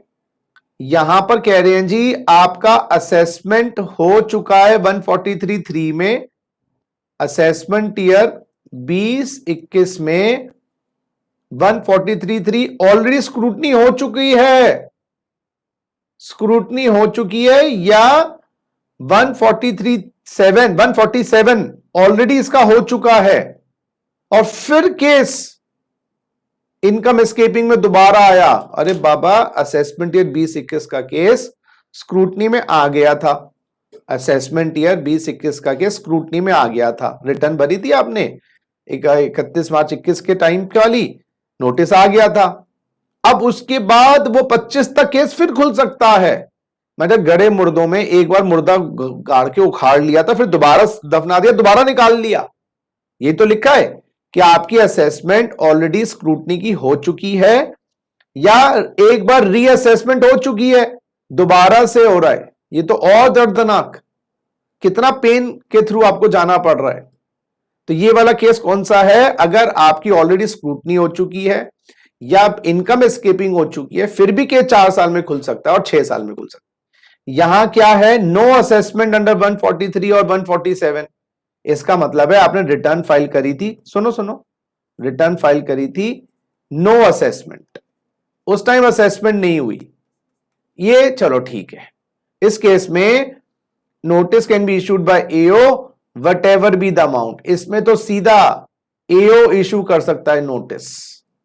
इस केस में सुनो सुनो, 4 से 6 साल में एओ को इशू करना पड़ेगा नोटिस जेसी की अप्रूवल से, जेसी की अप्रूवल से, जेसी की अप्रूवल से। तो अगर मैं आप रिपीट करता हूं, जरा आप मुझे कॉम्प्लिकेटेड हो गई होंगी चीजें, मुझे बताना, 2-3 चीजें बताना। एक तो मुझे बताना टाइम लिमिट क्या होगा नोटिस का, सुनो सुनो, और मुझे अप्रूवल भी बताना किसकी लेनी पड़ेगी नोटिस के लिए। अच्छा भैया, असेसमेंट ईयर 2021 की फैक्ट्स देखना। एस्केप्ड अमाउंट है, एस्केप्ड अमाउंट है 1.5 लाख। दूसरा, scrutiny, scrutiny assessment under 143(3) already done. आपको बताना है आंसर में केस कौन सी तारीख तक खुल सकता है और खोलने के लिए कौन इशू करेगा नोटिस, जरा देखना। तो एस्केप्ड अमाउंट 1.5 लाख है और स्क्रूटनी असेसमेंट इस साल की हो चुकी है। क्या रीअसेसमेंट हो सकता है? बिल्कुल हो सकता है, रीअसेसमेंट हो सकता है, बिल्कुल हो सकता है, कोई रोक नहीं सकता। बताओ जी।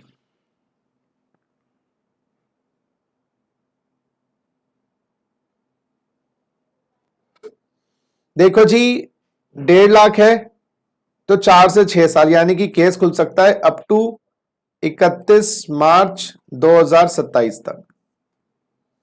और अप्रूवल लेने के लिए स्क्रूटनी हो चुकी है तो एओ विद सीसीआईटी और सीआईटी। तो एओ इशू कर सकता है, कोई भी ए हो, आईटी हो, लेकिन उसको सीसीआईटी या सीआईटी से अप्रूवल लेनी पड़ेगी। बहुत बढ़िया, जरा देखना। एज्यूम, अब इसी केस में एज्यूम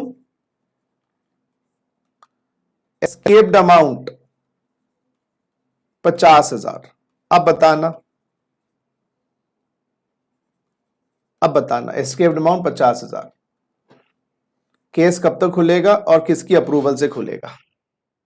तो इस टाइप के क्वेश्चंस बनते हैं भैया एग्जाम में।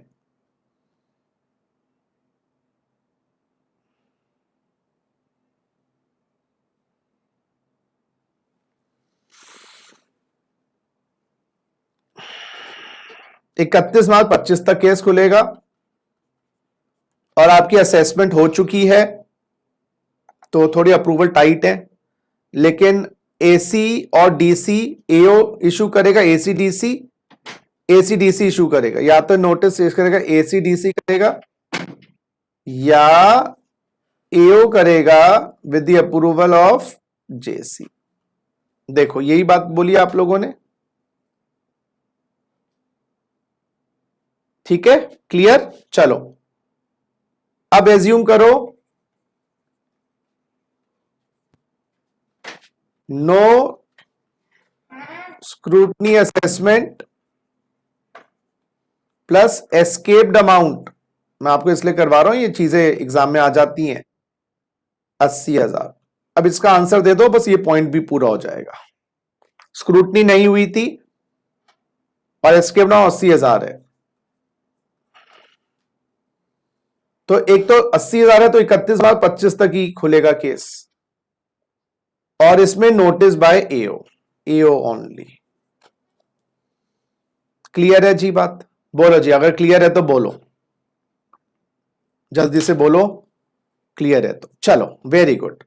अच्छा अब आ जाओ, अब क्या हुआ दोस्तों, ब्लैक मनी का ना बहुत केस चला लास्ट, जब यूपीए गवर्नमेंट का सेकंड पार्ट खत्म हुआ था तो ब्लैक मनी को लेकर बहुत चला। फॉरेन संपत्ति, Swiss accounts, foreign accounts, Swiss accounts, और पहले ना स्विट्जरलैंड के अकाउंट्स ना या बैंक वाले इंफॉर्मेशन नहीं देते थे, इंफॉर्मेशन नहीं देते थे। अब तो ट्रीटी वीटी साइन करी, वो इंफॉर्मेशन देते हैं, लेकिन वो इंफॉर्मेशन दे रहे हैं 8 साल बाद, 6 साल बाद। साला इनकम टैक्स में केस मैक्सिमम 6 साल तक ही खुलते हैं। सुनो मेरी बात, 6 इयर्स तक ही खुलते हैं इनकम टैक्स में केस। समझो मेरी बात, 6 साल तक खुलते हैं। इंफॉर्मेशन 7 साल बाद आई, मुर्दा परमानेंट हो जाता, उखाड़ा नहीं जा सकता। तो गवर्नमेंट ने लॉ में अमेंडमेंट कर दिया, 16 साल तक केस खुल सकते हैं। शख्स, time limit for issue of notice for reopening of assessment has been include 16 years. अगर फॉरेन एसेट्स हैं, फॉरेन शेयर्स हैं, फॉरेन अकाउंट्स हैं, यानी कि असेसमेंट ईयर 20-21 का केस अगर फॉरेन एस्केप्ड इनकम है तो कब तक खुल सकता है? बताओ भाई, कब तक खुल सकता है?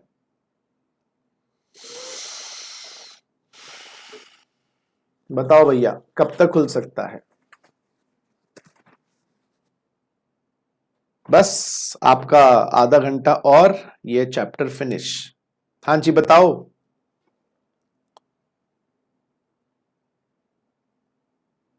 16 साल है ना, तो 16 36, अब 31 मार्च 37,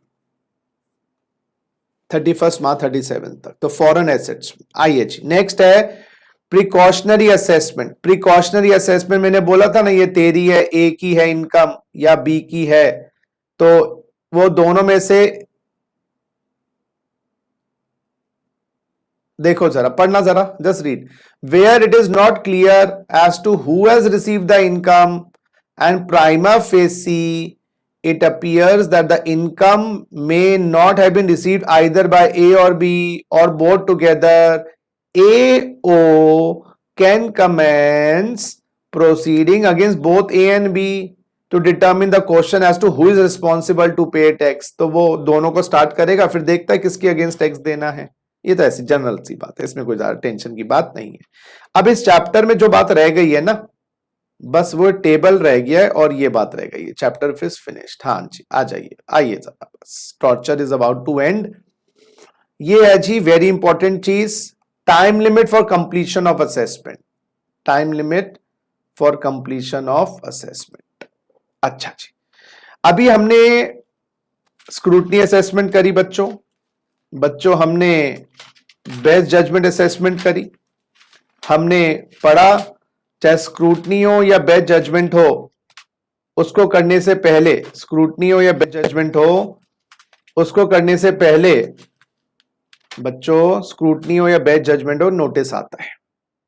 नोटिस के बाद स्क्रूटनी का ऑर्डर पास होता है या बेस्ट जजमेंट का ऑर्डर पास होता है या इनकम एस्केपिंग का ऑर्डर पास होता है। तो ये जो टाइम लिमिट्स है ना, ये ऑर्डर पास करने की टाइम लिमिट्स है। ये ऑर्डर कितने दिन में पास हो जाना चाहिए स्क्रूटनी का। तो हमने क्या किया, सुनो मेरी बात, रिटर्न फाइल करने की टाइम लिमिट्स पढ़ी लास्ट क्लास में। फिर नोटिस कब तक आएगा, स्क्रूटनी का नोटिस आएगा अगले साल के 6 महीने तक। बेस्ट जजमेंट का शो कॉज नोटिस होता है, उसमें कोई टाइम लिमिट नहीं है।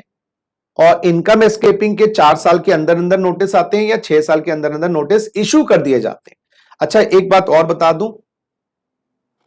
बता दूं, ये नोटिस इशू करने की टाइम लिमिट है, यहां पर सर्व की टाइम लिमिट नहीं है, ये इशू की टाइम लिमिट है।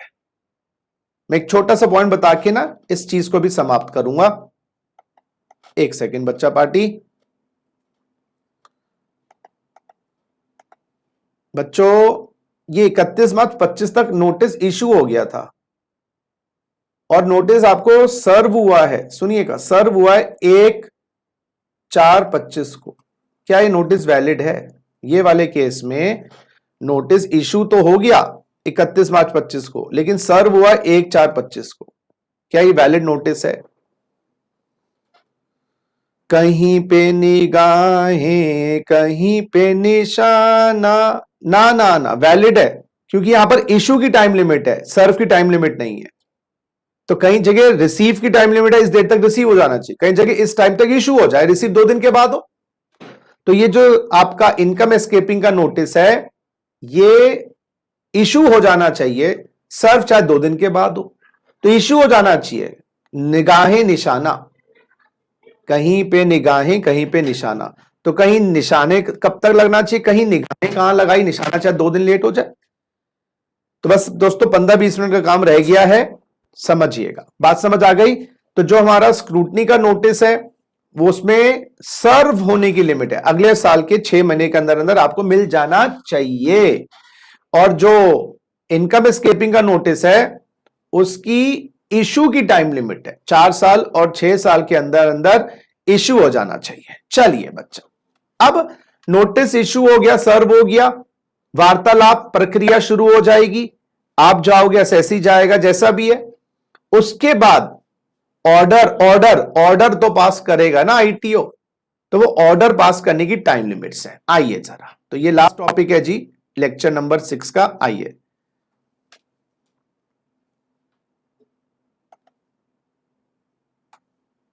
एक सेकंड दोस्तों,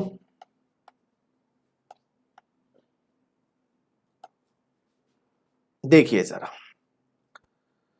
स्क्रूटनी असेसमेंट, रेगुलर असेसमेंट का मतलब स्क्रूटनी असेसमेंट, यहां पर लिख लीजिएगा स्क्रूटनी 143 वाली, या बेस्ट जजमेंट असेसमेंट 144 वाली।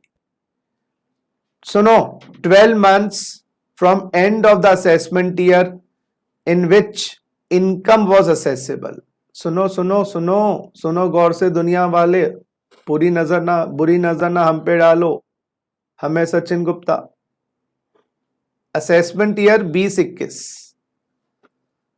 हाँ जी, इसका स्क्रूटनी का नोटिस आपको लगभग स्क्रूटनी का नोटिस 30/9/21 तक आ जाता है, हाँ या ना। ऑर्डर कब तक पास हो जाएगा, ऑर्डर कब तक पास हो जाएगा बताओ। तो असेसमेंट ईयर 2021 का, असेसमेंट ईयर 2021 का स्क्रूटनी का ऑर्डर जिसका नोटिस 30/9/21 तक आता है, कब तक ऑर्डर पास हो जाएगा, जिसमें टैक्स बढ़ सकता है या टैक्स घट सकता है। बहुत बढ़िया, उम्दा खेल रहे हैं आप लोग, और आपको मिलता है कुछ नहीं बदले में, 31 मार्च 22 तक आपका ऑर्डर पास हो जाएगा। ऐसे अगर एक असेसमेंट ईयर 2021 का बेस्ट जजमेंट असेसमेंट हो रही है, नॉन कोऑपरेटिव हो, तुम बेशरम हो, निर्लज हो, बेहा हो, बेहया, तो आपके अगेंस्ट बेस्ट जजमेंट होती है, वो भी 31 मार्च 22। क्लियर है? तो एग्जाम में ऐसे क्वेश्चन बनते हैं दोस्तों। आइए, अब आपके अगेंस्ट रीअसेसमेंट हो रही है, रीअसेसमेंट जरा देखिएगा बच्चों, रीअसेसमेंट हो रही है, असेसमेंट ईयर 2021 का रीअसेसमेंट हो रही है। सुनो सुनो सुनो सुनो, नोटिस इशू कर दिया 31 मार्च 23 को, बताइए क्या नोटिस सही इशू हुआ? बताइए क्या नोटिस सही इशू हुआ? 4 साल तक कर सकते हैं ना, ये तो 3 साल में कर दिया। बोलो यस और नो, क्या नोटिस सही इशू हुआ? ये नोटिस मिला आपको, सर्व हुआ 1/4/23 को। क्वेश्चन ये आता है, इनकम एस्केपिंग का ऑर्डर कब तक पास होगा? इनकम एस्केपिंग ऑर्डर कब तक पास होगा? अगर स्क्रूटनी होती, बेस्ट जजमेंट होता, तो 1 साल from the end of assessment year, 31 मार्च 22। बताइए इनकम एस्केपिंग का ऑर्डर कब तक पास होगा?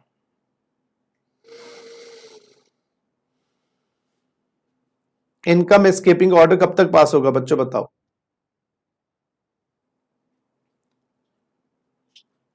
Twelve months from end of the financial year in which served, आपको सर्व हुआ 23-24 में ना, तो 23-24 का एंड, आहा, जाने ये चाकू है, लग जाए तो खून निकलाता है। हाँ, 31 मार्च 25। तो नोटिस इशू करने की डेट नहीं देखनी, नोटिस नोटिस रिसीव कब किया है, नोटिस रिसीव कब किया है उसकी डेट से and, 12 months from end of the financial notice is served. तो आपको नोटिस सर्व हुआ है 23-24 के अंदर, 23-24 का एंड 31 मार्च 25। क्लियर बच्चों? बोलो बच्चों, बोलो, tell tell tell tell tell tell tell tell. चलो नेक्स्ट। हाँ, अब लिखना जरा, इन चीजों को समझाने के लिए कुछ सेक्शंस लिखवाने पड़ेंगे मुझे आपको, तो प्लीज लिखना जरा। यहां पर ही आप लिख लेना जहां पर आप लिख रहे हैं, मैं आपको ये कुछ असेसमेंट्स के टाइम लिमिट्स बताने के लिए लिखना। सेक्शन 132 के अंतर्गत सर्च और सीजर होती है,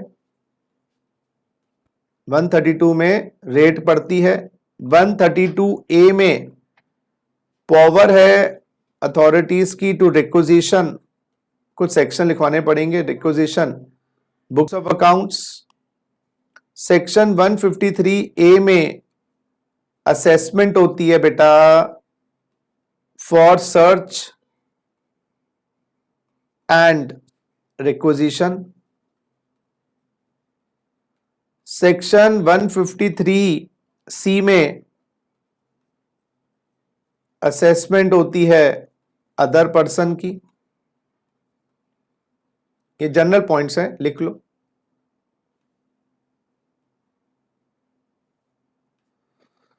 सेक्शन 250 में सीआईटी अपील के पास हम अपील, कमिश्नर के पास अपील फाइल करते हैं 250 में। सेक्शन 254 में हम आईटीएटी में अपील फाइल करते हैं, उनको ऑर्डर आता है, ये कह लीजिएगा 250 में, 250 आईटी। सेक्शन 260 में हाई कोर्ट का ऑर्डर आता है, 262 के अंदर सुप्रीम कोर्ट का ऑर्डर आता है। ये अपील का प्रोसेस भी बताया था ना एक टाइम पे। अच्छा, सेक्शन 263 में revision of order prejudicial, revision of order prejudicial बताऊंगा सब, टू रेवेन्यू। और सेक्शन 264 में रिवीजन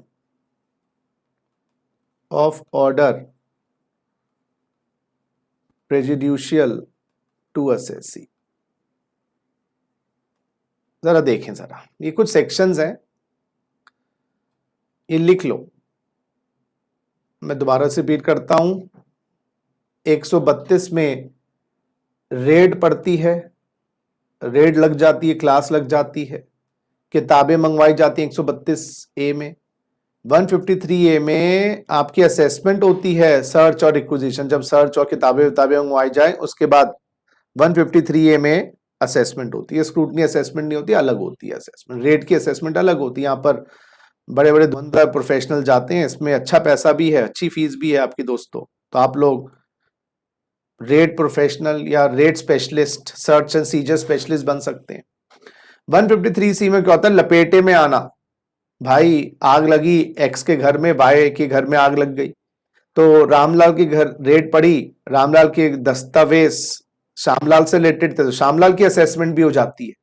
देखो ये तो होता ही है, गेहूं के साथ घुन पिस जाता है, तो ये क्या होता है, असेसमेंट ऑफ अदर पर्सन।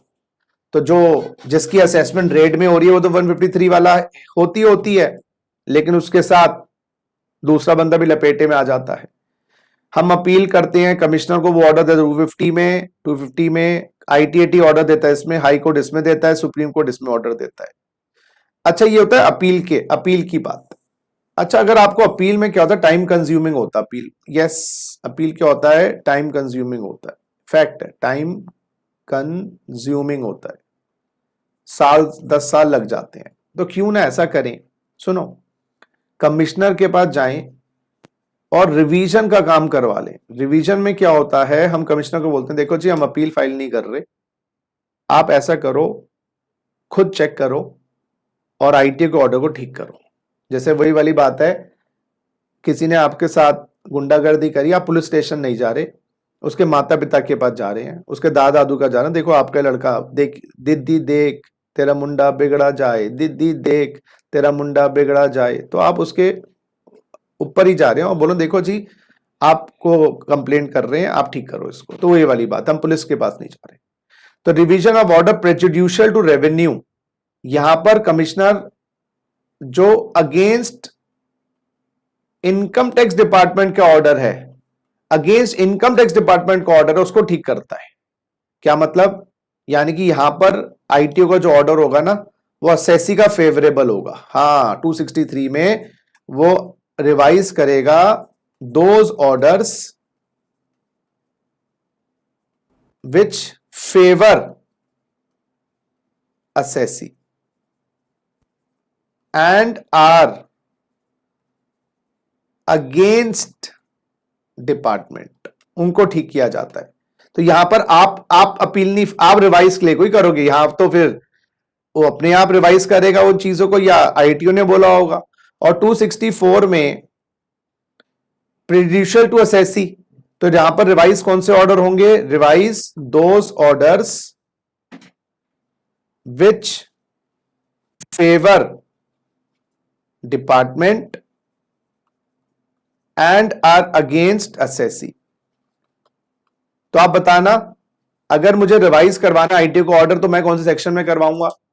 और मुझे दर्द हुआ आईटीओ के ऑर्डर से, मुझे आईटीओ के ऑर्डर से दर्द हुआ है, तो मैं कौन से सेक्शन में ऑर्डर रिवाइज करवाऊंगा? अपील के लिए तो मैं जाऊंगा, मैं अपील नहीं जाना चाहता, मान लो रिवाइज करवाना चाहता हूं 264 में, और गवर्नमेंट को लग रहा है हमें चूना लग गया है आईटीओ के ऑर्डर से, तो गवर्नमेंट रिवाइज करवाएगी कौन से सेक्शन में? गवर्नमेंट कौन से सेक्शन में रिवाइज करवाएगी? जल्दी बताओ, गवर्नमेंट कौन से सेक्शन में रिवाइज करेगी कमिश्नर से? बताओ बताओ, जल्दी बताओ। 263। बहुत बढ़िया, बहुत बढ़िया, क्लियर है बात। चलो अब जल्दी से आ जाओ। तो ये अपील्स और रिवीजन का कॉन्सेप्ट्स होते हैं। आइए जरा, कॉपी हो गया ना, आ जाओ। अब जरा देखिए, सुनिएगा, ये वाले पॉइंट अब डिलीट कर देना। क्यों? क्योंकि टाइम लिमिट है। ये वाली, आइए जरा अब सुनो, जरा 4 पॉइंट्स बताने, इसका चैप्टर भी खत्म हो जाएगा। फ्रेश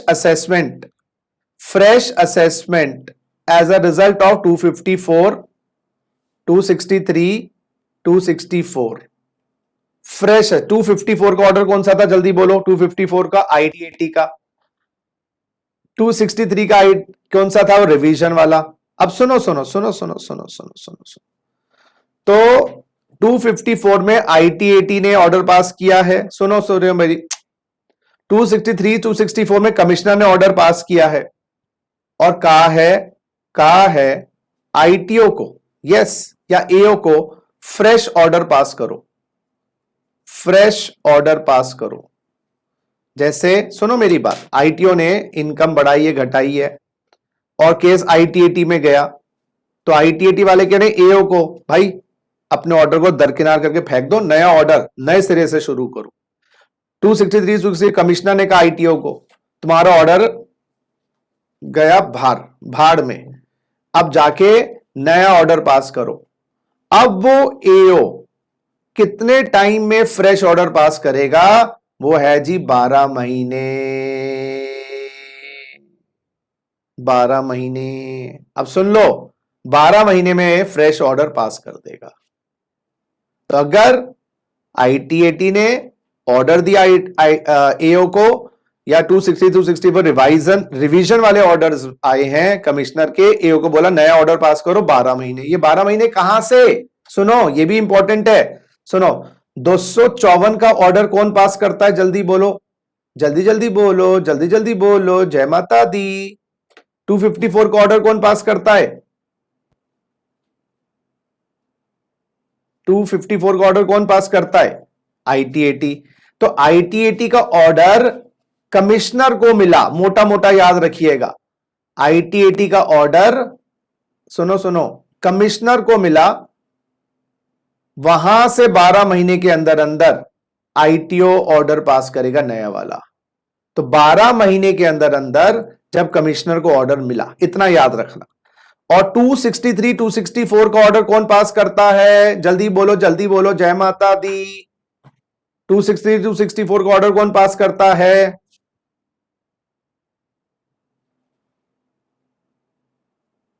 263 264 का ऑर्डर कौन पास करता है? बोलो बोलो, टेल टेल, बोलो बोलो, टेल टेल। मुझे लगा मैं नर्सरी में आ गया हूं, किंडरगार्टन में पढ़ा रहा हूं तुम लोगों को, नालायकों। 263 का ऑर्डर कौन पास करता है? सीआईटी। तो वहां से 12 महीने, तो सीआईटी ऑर्डर पास करता है 263 264 में। जो उसने ऑर्डर पास किया वहां से 12 महीने के अंदर अंदर एओ को नया ऑर्डर पास करना है, फ्रेश असेसमेंट का। और जब आईटीएटी ने ऑर्डर पास किया है, उसकी इंटीमेशन कमिश्नर के पास आ जाएगी, वहां से 12 महीने में आईटीओ ठीक करेगा। क्लियर है बात? आ जाओ नेक्स्ट। अब फ्रेश असेसमेंट का ऑर्डर नहीं है, लो जी, फ्रेश ऑर्डर नहीं है। सुनो जी, फ्रेश ऑर्डर नहीं है, नो फ्रेश ऑर्डर। अब 250 का ऑर्डर पास हुआ है, सुनिए, 254 का ऑर्डर पास हुआ है, 260 का ऑर्डर पास हुआ है, 262 का ऑर्डर पास हुआ है, 263 का ऑर्डर पास हुआ है, 263 का ऑर्डर पास हुआ है, यानी कि आईटीएटी का ऑर्डर पास हुआ है, कमिश्नर अपील्स का ऑर्डर पास हुआ है, हाई कोर्ट का ऑर्डर पास हुआ है, सुप्रीम कोर्ट ऑर्डर पास हुआ है, रिवीजन हुआ है। सुनो, और एओ को बोला गया है कि आप असेसमेंट को ठीक करो, असेसमेंट ऑर्डर को ठीक करो, ठीक करो, फ्रेश नहीं। फ्रेश ऑर्डर का तो यहां पर टाइम लिमिट है, सुनो, 3 मंथ्स। अब देखना क्या क्या है, 3 महीने के अंदर अंदर ऑर्डर का करेक्शन कर देगा आईटीओ। देखो, हमने अपील करी होगी, हमने रिवीजन के लिए फाइल किया होगा, 3 महीने कहां से? 250 का ऑर्डर, सुनो, 254 का ऑर्डर, 260 का ऑर्डर, 264 का ऑर्डर कमिश्नर को मिला, और 263 264 का ऑर्डर कमिश्नर ने पास किया। लॉजिक समझ लो बेटा, बहुत सिंपल काम है, बिल्कुल मुश्किल नहीं है। सुनो मेरी बात, कमिश्नर जब खुद ऑर्डर पास करता है और डायरेक्शन देता है आईटीओ को ठीक करने की, तो वहां से 12 महीने ये वाले केस में और 3 महीने ये वाले केस में। लेकिन ऊपर से इंस्ट्रक्शन आई है, तो फिर उस केस में कमिश्नर को जब वो इंस्ट्रक्शन मिली, वहां से 12 महीने इधर और वहां से 3 महीने इधर। तो फ्रेश ऑर्डर के टाइम लिमिट आईटीओ को मिलेगा 12, और फ्रेश ऑर्डर के अलावा अमेंडमेंट ऑर्डर को ठीक करना, असेसमेंट को ठीक करने का टाइम लिमिट मिलेगा 3। ये बात समझ आई नहीं आई? यस करो, फिर आगे बढ़ूंगा। ये थोड़ा सा ट्रिकी पॉइंट है, लेकिन इतना मुश्किल नहीं है। बस ये याद रख लीजिएगा, कमिश्नर जब रिवीजन का ऑर्डर पास करता है, वहां से जब वो पास करेगा टाइम लिमिट चल जाती है, और जब ऊपर से इंस्ट्रक्शन आती है कमिश्नर को, तो जब कमिश्नर को मिलेगा, जब भी तो कमिश्नर आईटीओ को बोलेगा भाई ये काम कर। बात समझ आ गई? यस करो। बात समझ आई है तो यस करो, बात समझ आई हो तो यस करो, फिर आगे बढ़ूंगा। चलो, अब आ जाओ, ये बताओ 153A का ऑर्डर कौन सा था, जल्दी बताओ। 153A का ऑर्डर कौन सा होता है? ये होता है रेड वाला, स्पेशल 26 वाला। रेड पड़ गई, रेड पड़ने के बाद क्या होता है? आईटीओ नया ऑर्डर पास करेगा। इसमें क्या लिखा है? 21 महीने from end of the financial year in which authorisation was search और रिक्विजिशन वॉज एग्जीक्यूटेड। सुनो सुनो, सर्च का वारंट इशू किया गया था 132 में, या किताबें मंगवाई गई थी। अब जरा सुन लो, सर्च रिक्विजिशन इशू हुई थी 15/4/19 को।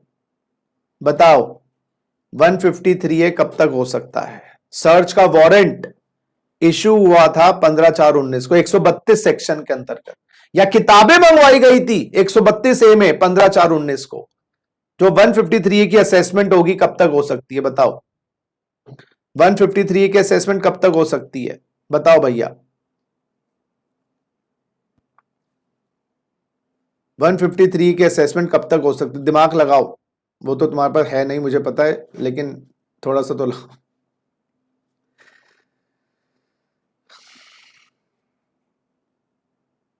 बताइए। लिखा है सर्च वारंट या किताबें मंगवाने का जो ऑर्डर पास किया उसके एंड से एंड पे पहुंच जाओ 31 मार्च 20 और यहां से 21 महीने, यहां से 21 महीने 12 और 9, तो मेरे हिसाब से बच्चों पार्टी 31 मार्च 21, 31 दिसंबर 21, यहां तक आपकी रेट की असेसमेंट पास हो जाएगा। हाँ, तो मान दे हल्दीराम्स के रेट पड़ी, क्यों हल्दीराम का नाम बदनाम करें, एबीसी लिमिटेड के रेट पड़ी और उसका रेट का वारंट इश्यू हुआ था 15/4/19 को, तो इसमें स्क्रूटनी नहीं होती, बैड जजमेंट नहीं होती, इनकम स्किपिंग रेट की असेसमेंट होती है 153A में, और वो कब तक हो जाएगी 31 दिसंबर 21 तक। और 153C में लपेटे वाला है ना, लपेटे वाला आदमी, तो लपेटे वाले का भी टाइम लिमिट वही है 21 महीने। तो मान लो एबीसी लिमिटेड के पास डॉक्यूमेंट्स मिले XYZ लिमिटेड के, उसकी ये भी असेसमेंट हो जाएगी XYZ लिमिटेड की भी 153C में, वो 21 महीने। क्लियर है बात? बोलो भैया। तो रेट जिसके पड़ी 21 महीने के अंदर अंदर assessment from end of the financial year, बात समझो, और जिसके रेट पड़ी है उसके साथ कोई लपेटे में आ गए लोग, उनकी भी 21 महीने। आइए जी, last point, rectification of mistake. देखो जी, कोई भी इनकम टैक्स अथॉरिटी 116 वाली, चाहे वो एओ हो, आईटीओ हो, एसी हो, डीसी हो, सुनो कमिश्नर हो, अगर उन्होंने ऑर्डर पास किया है और उस ऑर्डर में कोई ज्यादा दिक्कत नहीं है, आप अपील नहीं करोगे, समझो मेरी बात, 2+2 5 दिखा रखा है, चाहे एओ का ऑर्डर, आईटीओ का ऑर्डर है, एसी का, अपील करोगे? नहीं। रिवाइज करवाओगे? नहीं। ये तो मिस्टेक है, ये तो मिस्टेक अपरेंट फ्रॉम रिकॉर्ड है। लो जी, वर्ड सुन लो, वर्ड क्या दिया हुआ है, मिस्टेक अपरेंट फ्रॉम रिकॉर्ड। ये तो 2+2 4 होता है, तो आप उसी को बोलो अपनी मिस्टेक ठीक कर, तो वो 4 साल के अंदर अंदर मिस्टेक को ठीक कर सकता है। तो ऑर्डर पास किया था आईटीओ ने 15/4/19 को, बताओ, और मिस्टेक पता चली है, तो वो उस मिस्टेक को रेक्टिफाई कब तक कर सकता है, बताओ? अगर आईटीओ ने ऑर्डर पास किया था 15/4/19 को और मिस्टेक पता चली है, कब तक रेक्टिफाई कर सकता है? अपील क्यों करोगे? कोई तथ्य, कोई अपील का फायदा क्या उसमें? लिखा है 4 year from end of the financial year, तो end of the financial year हो गया 31 मार्च 20 प्लस 4 साल, ये हो गया 31 मार्च 24। लो जी, खत्म, टेंशन फ्री हो जाओ। लो जी, असेसमेंट भी खत्म। बात समझ आ गई बच्चों? तो ये था हमारा पार्ट 6, जिसमें हम असेसमेंट्स की बात करी। एमसीक्यू के क्वेश्चंस हो, थियोरेटिकल क्वेश्चंस हो, एग्जाम में आ जाते हैं।